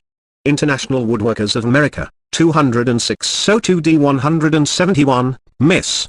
1968, but see Skinner v. Ruai, 351 NW 2d 182, lower 1984. Trial before an impartial judge, that is, one who is not familiar with the facts of the case. Sword, Supra, in remarriage of Nayswinger, 467 Ni 2d 43, Indiana.App. 1984. Proof of contempt by independent evidence, that is, extrajudicial statements of the obliger cannot be introduced until all elements of contempt are otherwise proven. People v. Wong, 35 App.3d 812, 1973. Clearly, a criminal contempt proceeding is considerably more complicated than a civil contempt proceeding.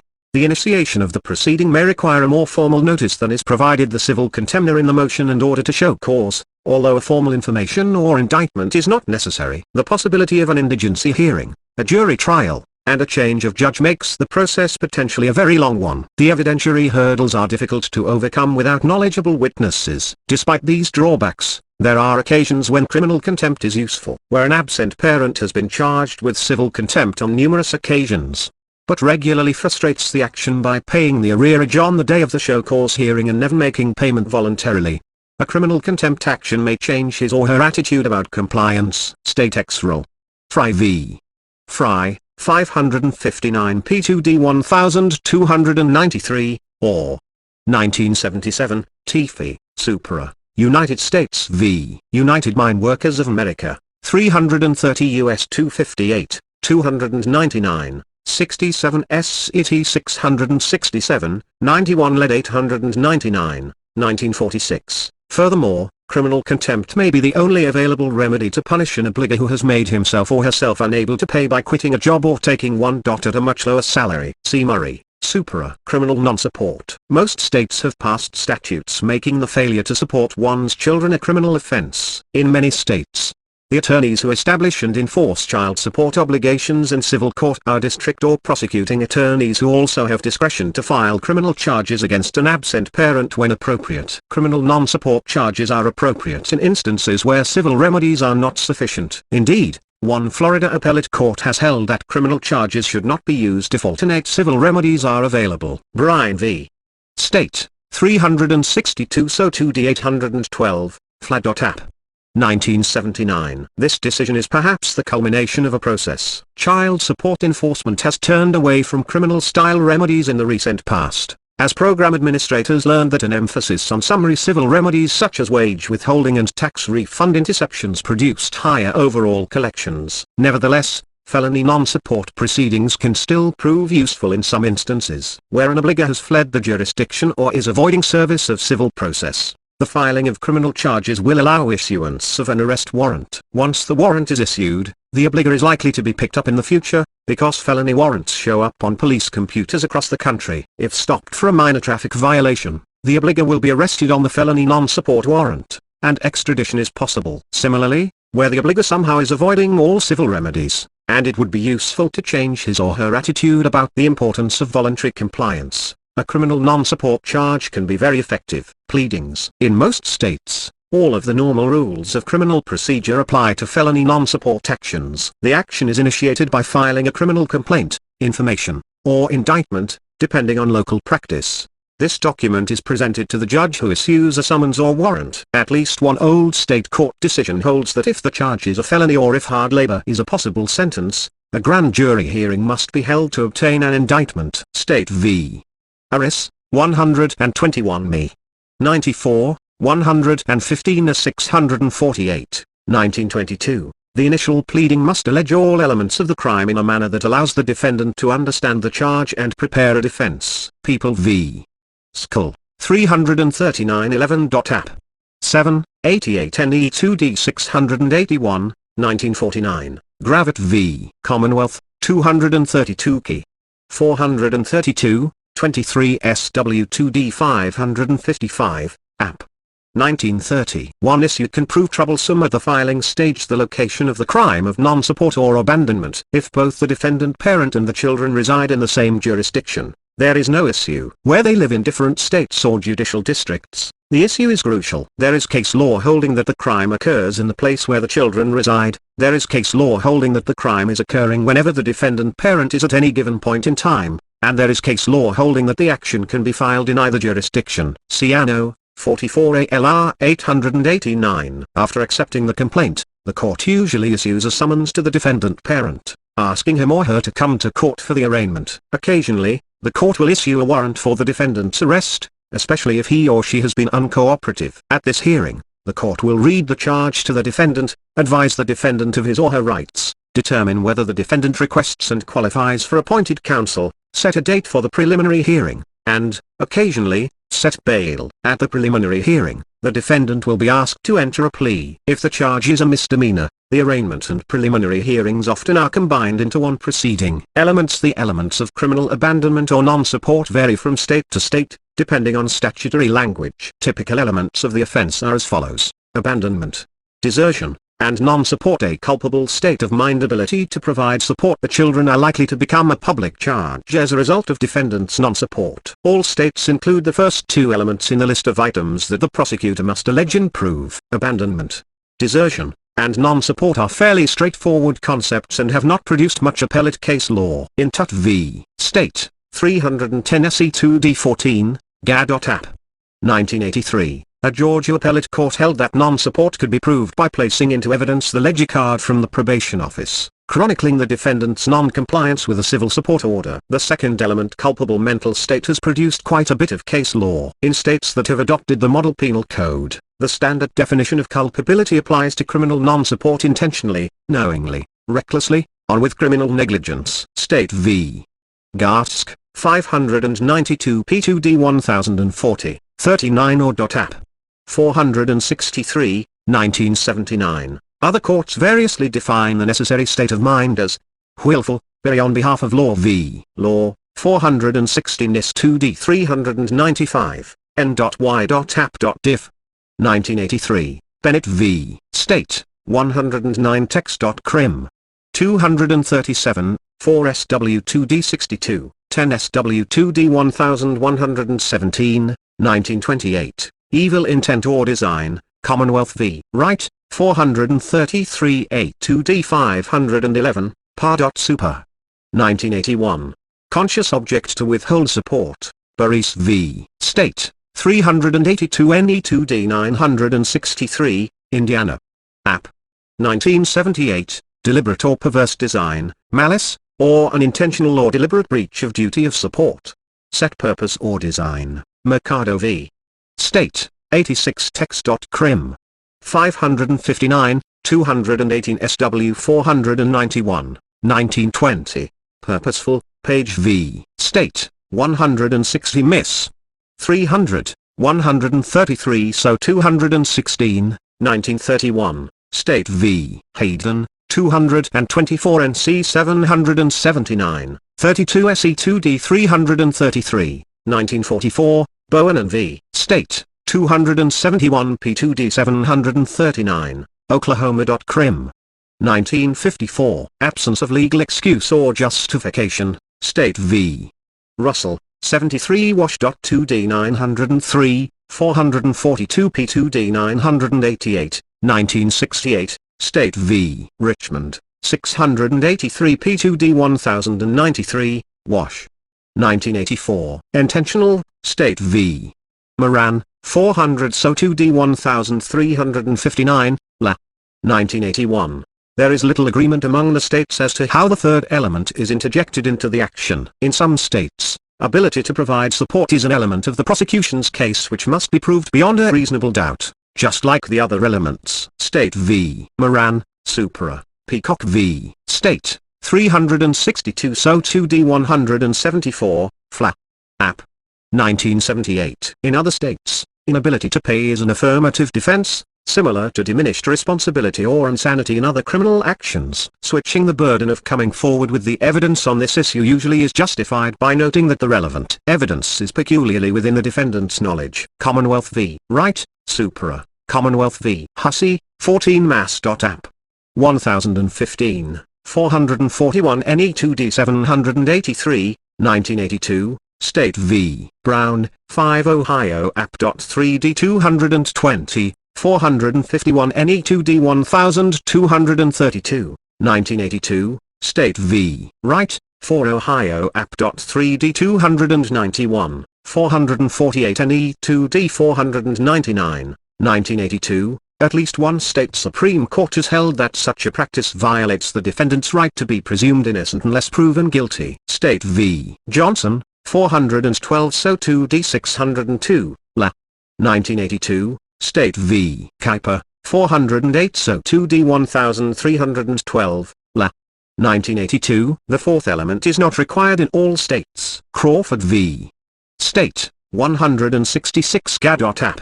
632, 305 SE2D 403, 1983. In the states where it is necessary to prove that the children were in dire straits as a result of the defendant's lack of support, various forms of proof have been approved by the courts. In Commonwealth v. Hussey, Supra, the court held that proof that the children had to turn to public assistance in order to survive was sufficient to meet the element. In Turner v. State, 343 So 2D 591, Alabama. 1977, the Alabama Supreme Court held that need, as it is used in Alabama criminal non-support statute, does not amount to destitute or necessitous circumstances. Defenses. Defendants may try to deflect the non-support charge with a number of defenses.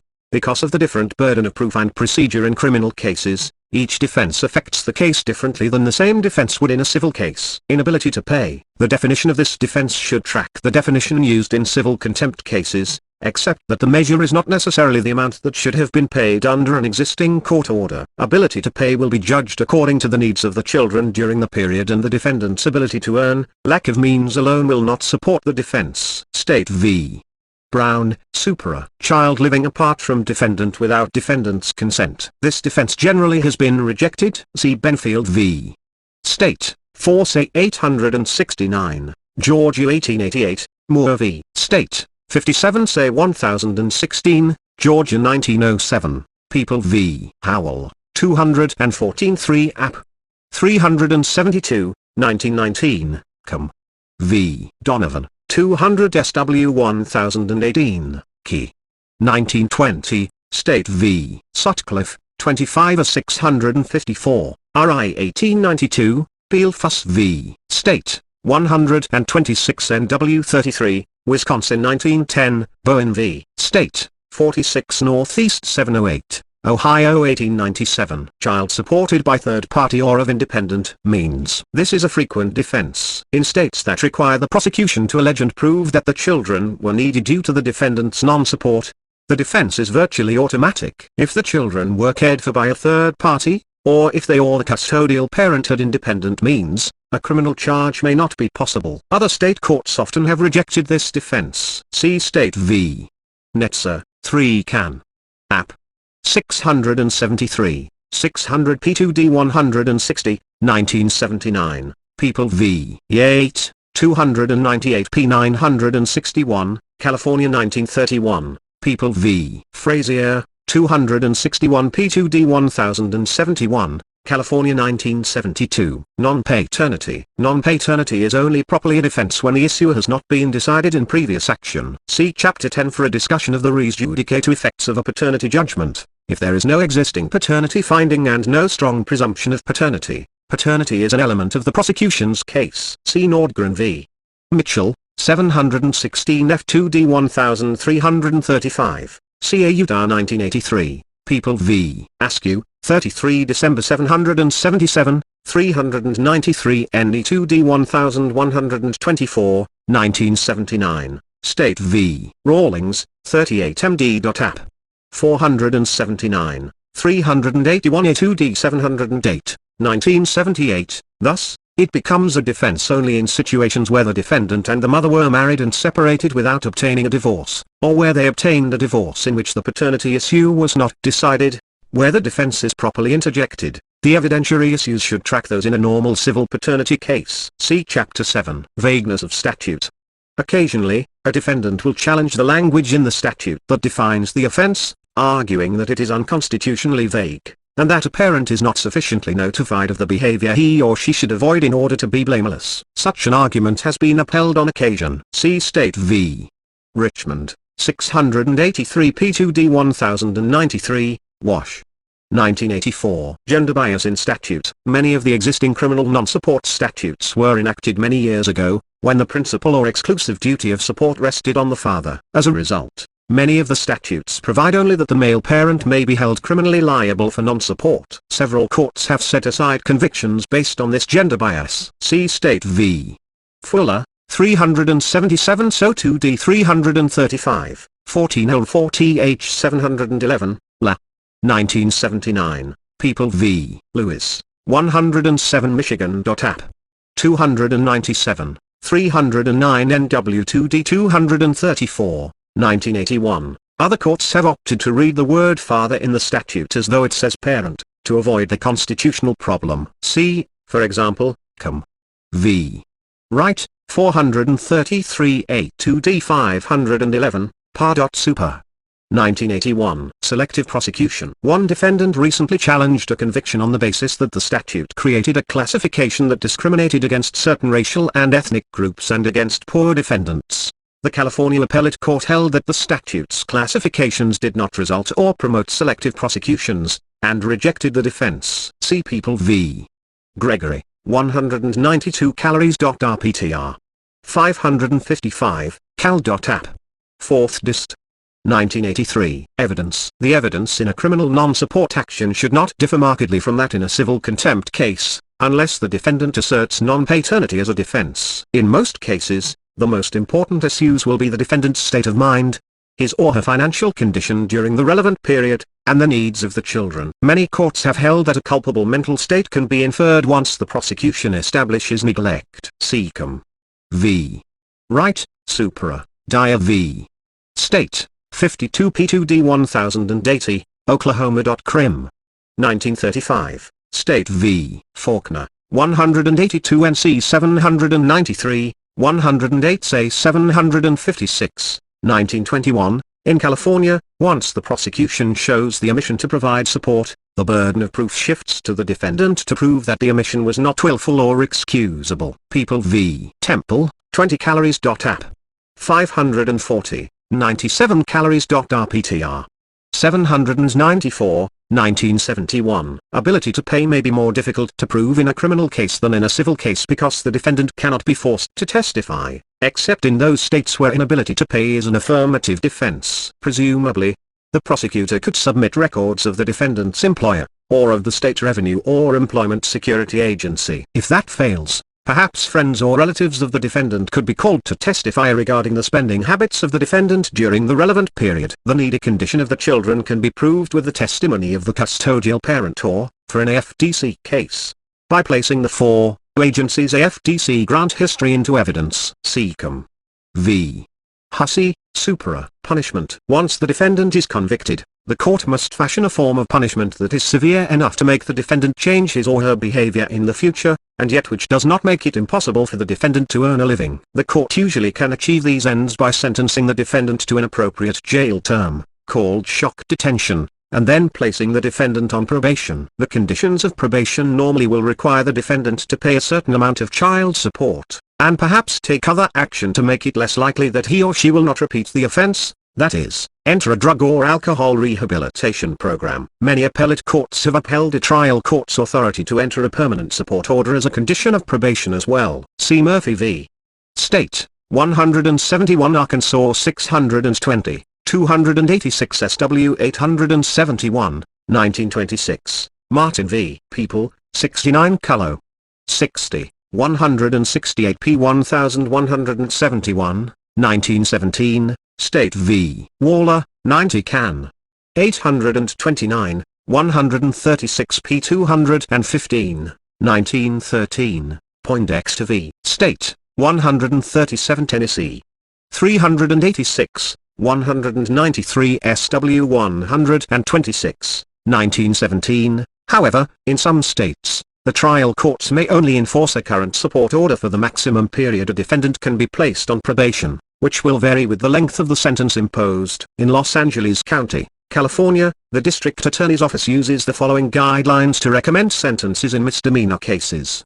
The defendant should be placed on summary probation for 2 years. A fine should not be imposed. The court should be asked to enter a current support order based on the guidelines used to set orders in civil cases. The court should be asked to consider the defendant's ability to repay public assistance paid to the family during the period of the crime. A wage assignment should be effected. Jail time should be recommended to the court only where necessary. In many jurisdictions where the court deems jailing to be appropriate or necessary, it is possible for the defendant to serve the sentence on weekends and evenings in order to continue working. Tax refund interceptions. One of the most effective collection remedies in recent years has been the interception of federal and state income tax refunds owing to delinquent absent parents. In tax year 1984, tax processing year 1985, 1,287,717 cases were submitted to the Internal Revenue Service, IRS. The IRS certified 1,083,856 of these. By the end of the year 489,366 refunds had been intercepted, totaling almost $240 million in gross collections. Complete figures for the 1984 tax year can be found in Child Support Enforcement, 10th Annual Report to Congress for the period ending September 30, 1985 to be published by DHHS in 1986. By April 1986, 1,661,000 cases had been submitted for offset processing from tax year 1985. Of these 227,000 were non-AFDC cases and 434,000 were AFDC cases. States have reported similar successes intercepting state tax refunds. For instance, in 1981, Oregon collected $3 million. Congress responded in 1984 by enacting 42 U.S.C. 666, A3. Which requires all states to enact and implement procedures under which state tax refunds can be intercepted for both AFDC and non-AFDC cases. Federal Tax Refund Interception Program. Section 2331 of PL 9735. The Omnibus Budget Reconciliation Act of 1981, added new Section 464 and new paragraph 454(18) to Title 4D of the Social Security Act. 42 U.S.C. 664 and 654(18), respectively, and amended Section 6402 of the Internal Revenue Code, 26 U.S.C. 6402(c). The combination of these statutory amendments created a new eddy by which an absent parent's federal income tax refund could be reduced by the amount of any arrearage that has been assigned to a state and certified to the IRS for set-off. Section 464 was revised by the Child Support Enforcement Amendments of 1984 to extend use of the remedy to collection of past due support in non-AFDC and foster care cases. This revision is effective for refunds payable after December 31, 1985, and before January 1, 1991. Intrastate procedure. 45 CFR 303.72 governs use by the states of the federal tax refund set-off remedy. With the expansion of the federal tax refund offset program, there are separate qualifying criteria for AFDC and non-AFDC cases. Foster care cases, for which there is an assignment under Section 471(17), are treated in the same way as AFDC cases. For AFDC cases, the amount of past due support must be at least $150 and must represent a delinquency of at least 3 months. For non-AFDC cases, the support delinquency must be owed to or on behalf of a minor child and be entirely child support. That is, no spousal support component, must be at least $500, and must not represent support previously assigned to the state. In addition, the state may opt to consider for set-off in non-AFDC cases only the delinquency that has accrued since the state began to enforce the support order. For both types of cases, the 4D agency must possess a copy of the support order and all subsequent modifications and a copy of the payment record or an affidavit signed by the custodial parent attesting to the amount of support owed.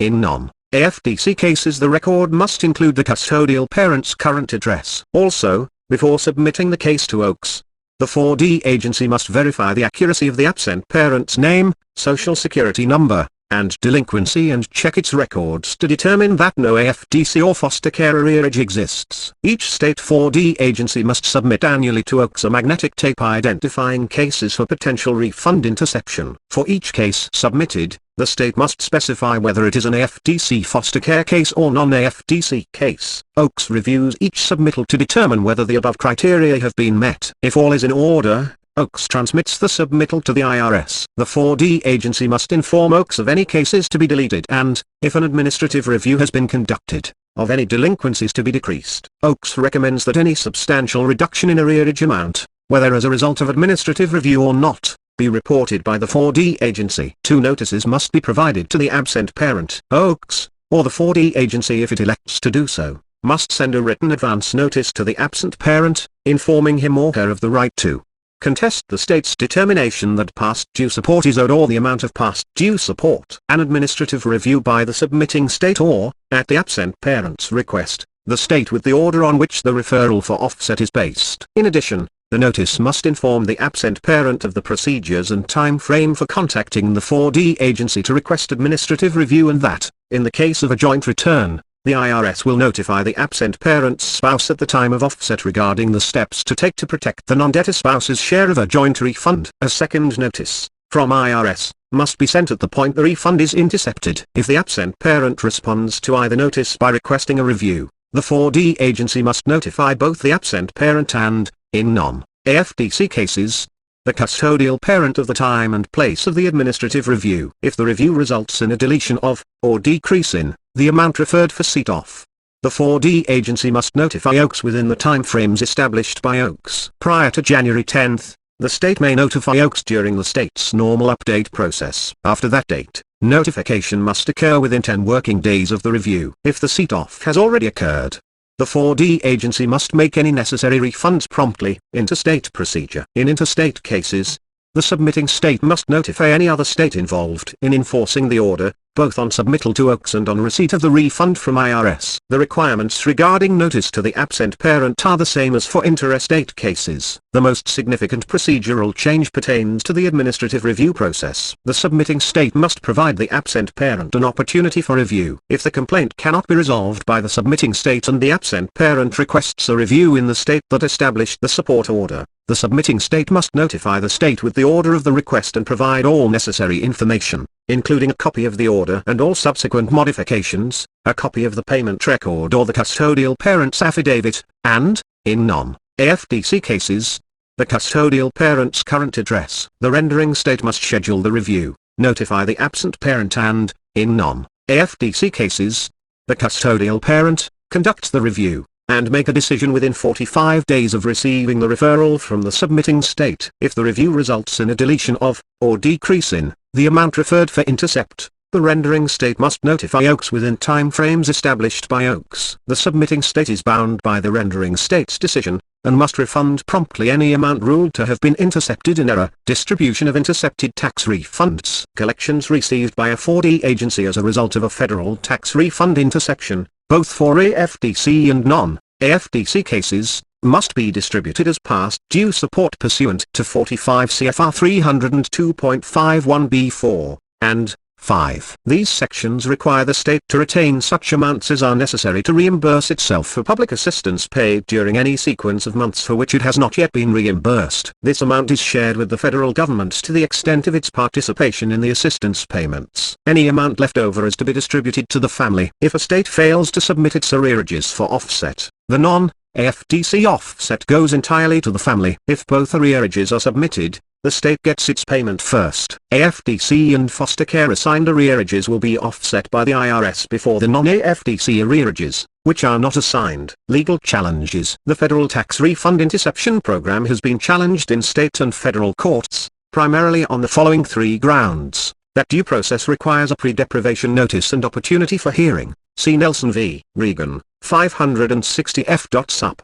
1101, D. Connecticut. 1983, Marcello v. Regan, 574 F. Sup. 586, DRI 1983, Jan v. Regan, 584 F. Sup. 399, E. Michigan. 1984, Keeney v. Secretary of the Treasury, number 83 2427, C. California, the 10th of November 1983. Presley v. Regan, number 83 CV-630, DNY, the 3rd of November 1985. That the interception of joint refunds, without adequate notice to the non-debtor spouse regarding the procedure he or she must follow to protect his or her share of the refund, violates due process. See Coughlin v. Regan, 584 F. Sup. 697, D. C. Main 1984, Jan v. Regan, Supra. That the earned income credit portion of a federal tax refund is not an overpayment and thus is not eligible for set-off. See Sorensen v.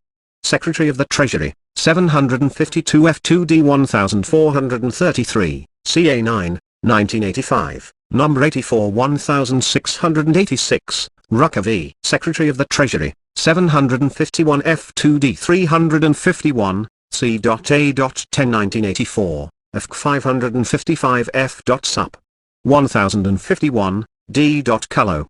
1983, Nelson v. Regan, Supra. The procedural modifications effected by the 1985 federal regulations should substantially alleviate the two due process concerns, that is, notice and hearing procedures. The earned income credit decisions have tended to be adverse to the child support enforcement program, but the issue is presently before the U.S. Supreme Court. State tax refund set-off procedures. The 1984 amendments require states to have laws providing for state tax refund set-off. Most states that have an income tax have enacted set-off statutes, authorizing the state revenue agency to withhold tax refunds due individuals who owe any liquidated debt to any state agency. The procedure is similar to the federal set-off procedure, with the state revenue agency performing a role similar to that of IRS. A broadly based statutory and constitutional challenge to the Oregon set-off procedure was mounted by the Oregon Legal Services Corporation and rejected by the Oregon Court of Appeals in Brown v. Lobdell, 36 Saw. App.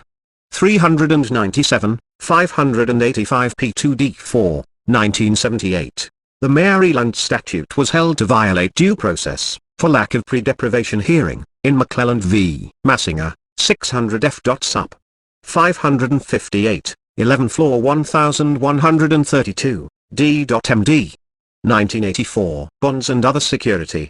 The Child Support Enforcement Amendments of 1984 require states to enact and use procedures which require that an absent parent give security, post a bond, or give some other guarantee to secure payment of overdue support, after notice has been sent to such absent parent of the proposed action and of the procedures to be followed to contest it, and after full compliance with all procedural due process requirements of the state. The remedy need not be applied in all cases, but the state must determine that each case is not appropriate using guidelines generally available within the state which take into account the payment record of the absent parent, the availability of other 39 remedies, and other relevant considerations. A majority of states have enacted legislation authorizing courts to require a non-complying obligor to post a compliance bond or provide other security. Presumably, now that states will be turning to expedited judicial and administrative processes for enforcement of support obligations, the authority to require bonds or other security will be conferred on judge surrogates as well. The remedy may be combined conveniently with a civil contempt proceeding. Where the obligor is found in contempt, the court might order that he or she post a bond or give over title to real or personal property to secure future compliance. Upon non-compliance, the security is liquidated at the direction of the court,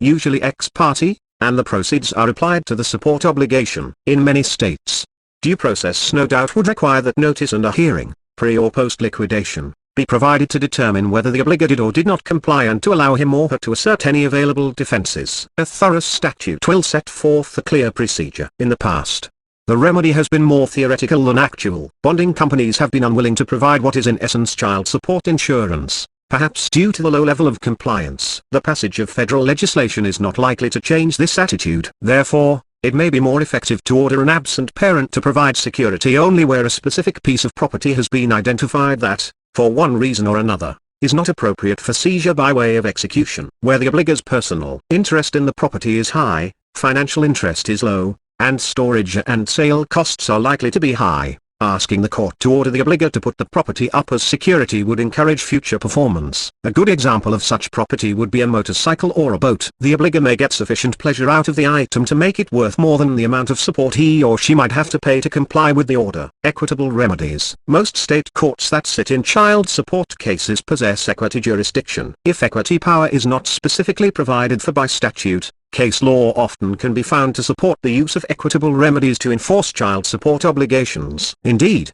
contempt is often referred to as an equitable remedy. Two other equitable remedies that can prove useful are non-exeat and receivership. Non-exeat. The writ of non-exeat is used from a court of equity to restrain a person from going beyond the limits of the jurisdiction until he has satisfied the innovant's claim, or has given bond for his appearance or for satisfaction of the court's earlier decree. The writ existed at common law, so many courts have held that it is available in domestic relations cases even in the absence of statutory authority. Lamar v. Lamar, 123 Georgia 827, 51 Say 763, 1905, Anderson v. Anderson, 315 3 App. 380, 43 NE 2D 176, 1942, Nixon v. Nixon, 39 Wis.2D 391. 158 NW 2D 919, 1968, Gronk v. State, 43 Flat. 461, 31 So. 248, 1901, Cohen v. Cohen, 390 Mass. 31, 64 NE 2D 689, 1946. The purpose of the writ is to restrain an individual from leaving the jurisdiction, so it generally requires an allegation and proof that the individual is about to leave. Aiken v. Aiken, 81 So 2D 757, Flat.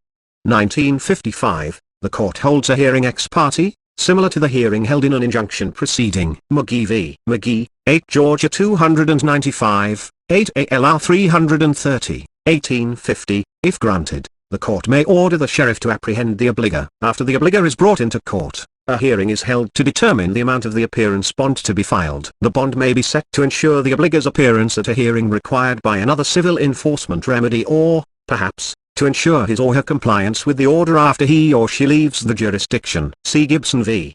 State, 220 Miss. 39, 70 So 2D 30, 1954. Receivership. In domestic relations cases, receivers usually are used during the pendency of a divorce action where there is some danger that one of the parties will squander or waste the property or funds. There is likewise some authority for their use during the enforcement stage, at least where the court that entered the order possesses equity powers. The state of Michigan has a receivership statute specifically designed for child support enforcement. Receivers are appropriate for use against self-employed absent parents who have an established, identifiable business. The court appoints a receiver to operate the business on behalf of the obligor. The proceeds of the business, less the receiver's expenses and fee, are turned over to the court for application on the child support obligation. Receivership is an extreme remedy and one that asks the court to use its equity powers. As a result, if an available legal remedy exists, the court is well within its rights to demand that the legal remedy be tried first. Fincham v. Fincham, 174 Can. 199, 255 P2D 1018, 1953. In practice, the remedy should not be as drastic as it first appears. Most self-employed absent parents will be quick to make other arrangements for paying arrearages and ensuring current support. Reports to consumer reporting agencies. Pursuant to the Child Support Enforcement Amendments of 1984, 42 U.S.C. 666, A7, states must have laws in effect providing procedures by which information regarding the amount of overdue support owed by an absent parent residing in the state will be made available to any consumer reporting agency, as defined in Section 603F of the Fair Credit Reporting Act, 15 U.S.C. 1681 A.F. Upon request of such agency, the procedure must be available in cases where the amount of overdue support exceeds $1,000. Subject to the state's authority to limit the remedy to appropriate cases using guidelines which are generally available within the state and which take into account the payment record of the absent parent, the availability of other remedies, and other relevant considerations. Consumer Reporting Agency is defined by 15 U.S.C. 1681 A.F. to mean any person who for monetary fees, dues, or on a cooperative non-profit basis, regularly engages in whole or in part in the practice of assembling or evaluating consumer credit information on consumers for the purpose of furnishing consumer reports to third parties, and which uses means or facility of interstate commerce for the purpose of preparing or furnishing consumer reports. 45 CFR 303.105 sets forth the procedural requirements a state must meet to comply with 42 U.S.C. 666, a 7.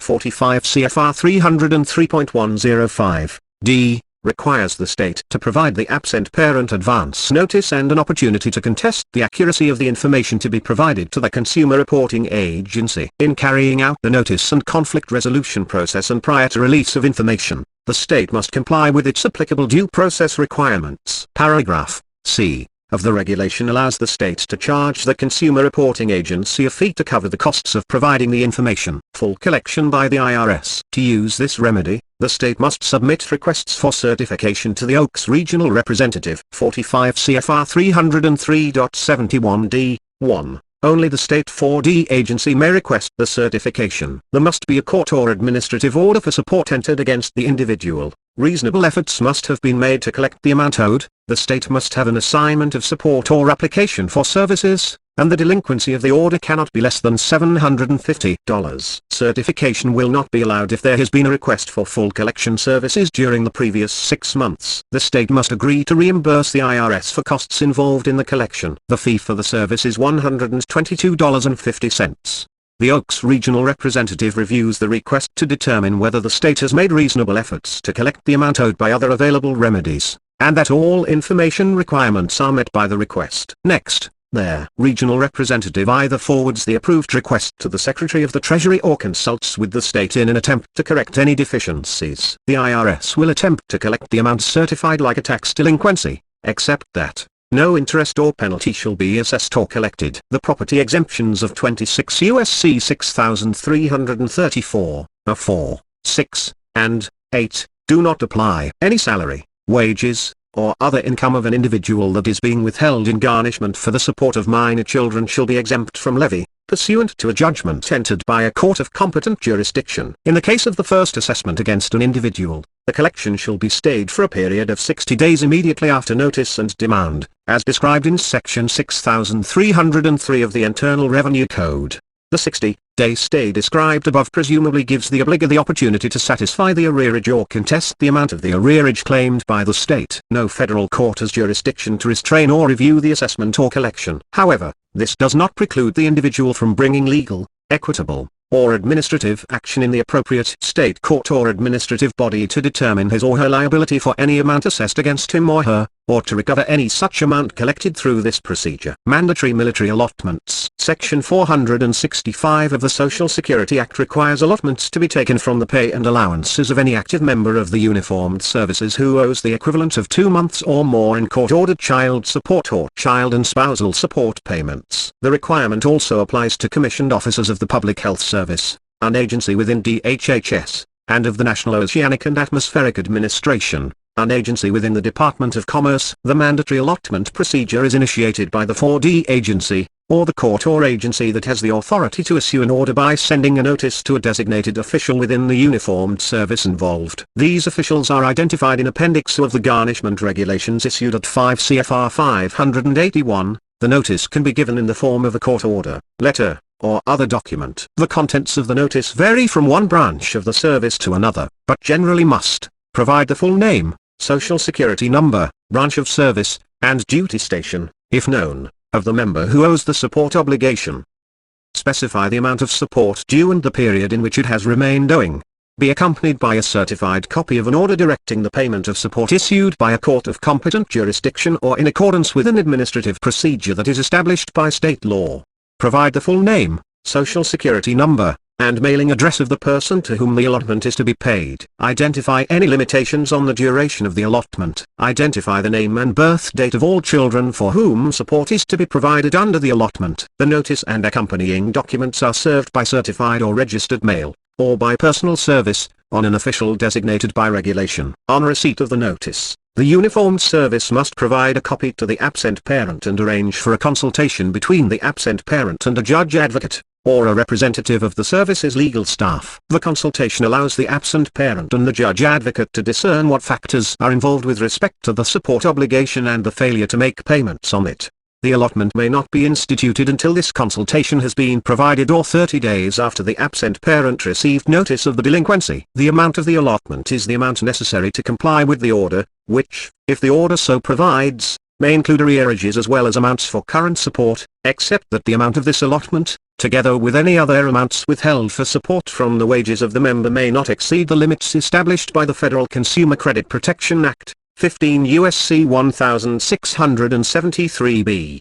Statutory examination of a judgment debtor. One of the most frustrating situations for the 4D agency is the self-employed absent parent or the absent parent who is paid by cash and, therefore, can continuously avoid contempt by claiming inability to pay. Without any evidence as to the obligor's income or assets, there is little the agency can do to counter the absent parent's claim of inability to pay. This problem apparently presents itself to numerous judgment creditors, because many state legislatures have provided all judgment creditors a remedy suited to this very situation. Typically, an execution first must be returned unsatisfied by the sheriff. A motion then must be filed with the court which rendered the judgment, requesting an order requiring the defendant to appear at a time and place named in the order to undergo an examination under oath concerning his ability to satisfy the judgment. Some statutes require the plaintiff to show by affidavit or otherwise that there is reasonable ground to believe that the defendant has property subject to execution or has conveyed or attempted to convey his property with an intent to defraud his creditors. The court then holds a hearing to examine the defendant. The process, when successful, results in a finding that the defendant owns property that ought to be applied towards satisfaction of the judgment as well as an award against the defendant for the costs of the examination. If the defendant is found to be without property, the costs are charged to the plaintiff. Unfortunately, a constitutional imitation may hamper the effectiveness of the remedy. In State Ex Rel. North vs. Kirtley, 327 SW2D 166, Mo. 1959. The Missouri Supreme Court held that a defendant could not be required to answer questions as to the ownership of property when he based his refusal upon the privilege against self-incrimination, and when the examination was, in effect, a charge of fraudulent conveyance of property, a misdemeanor. An argument could be made that the privilege applies in states where criminal non-support is a possibility.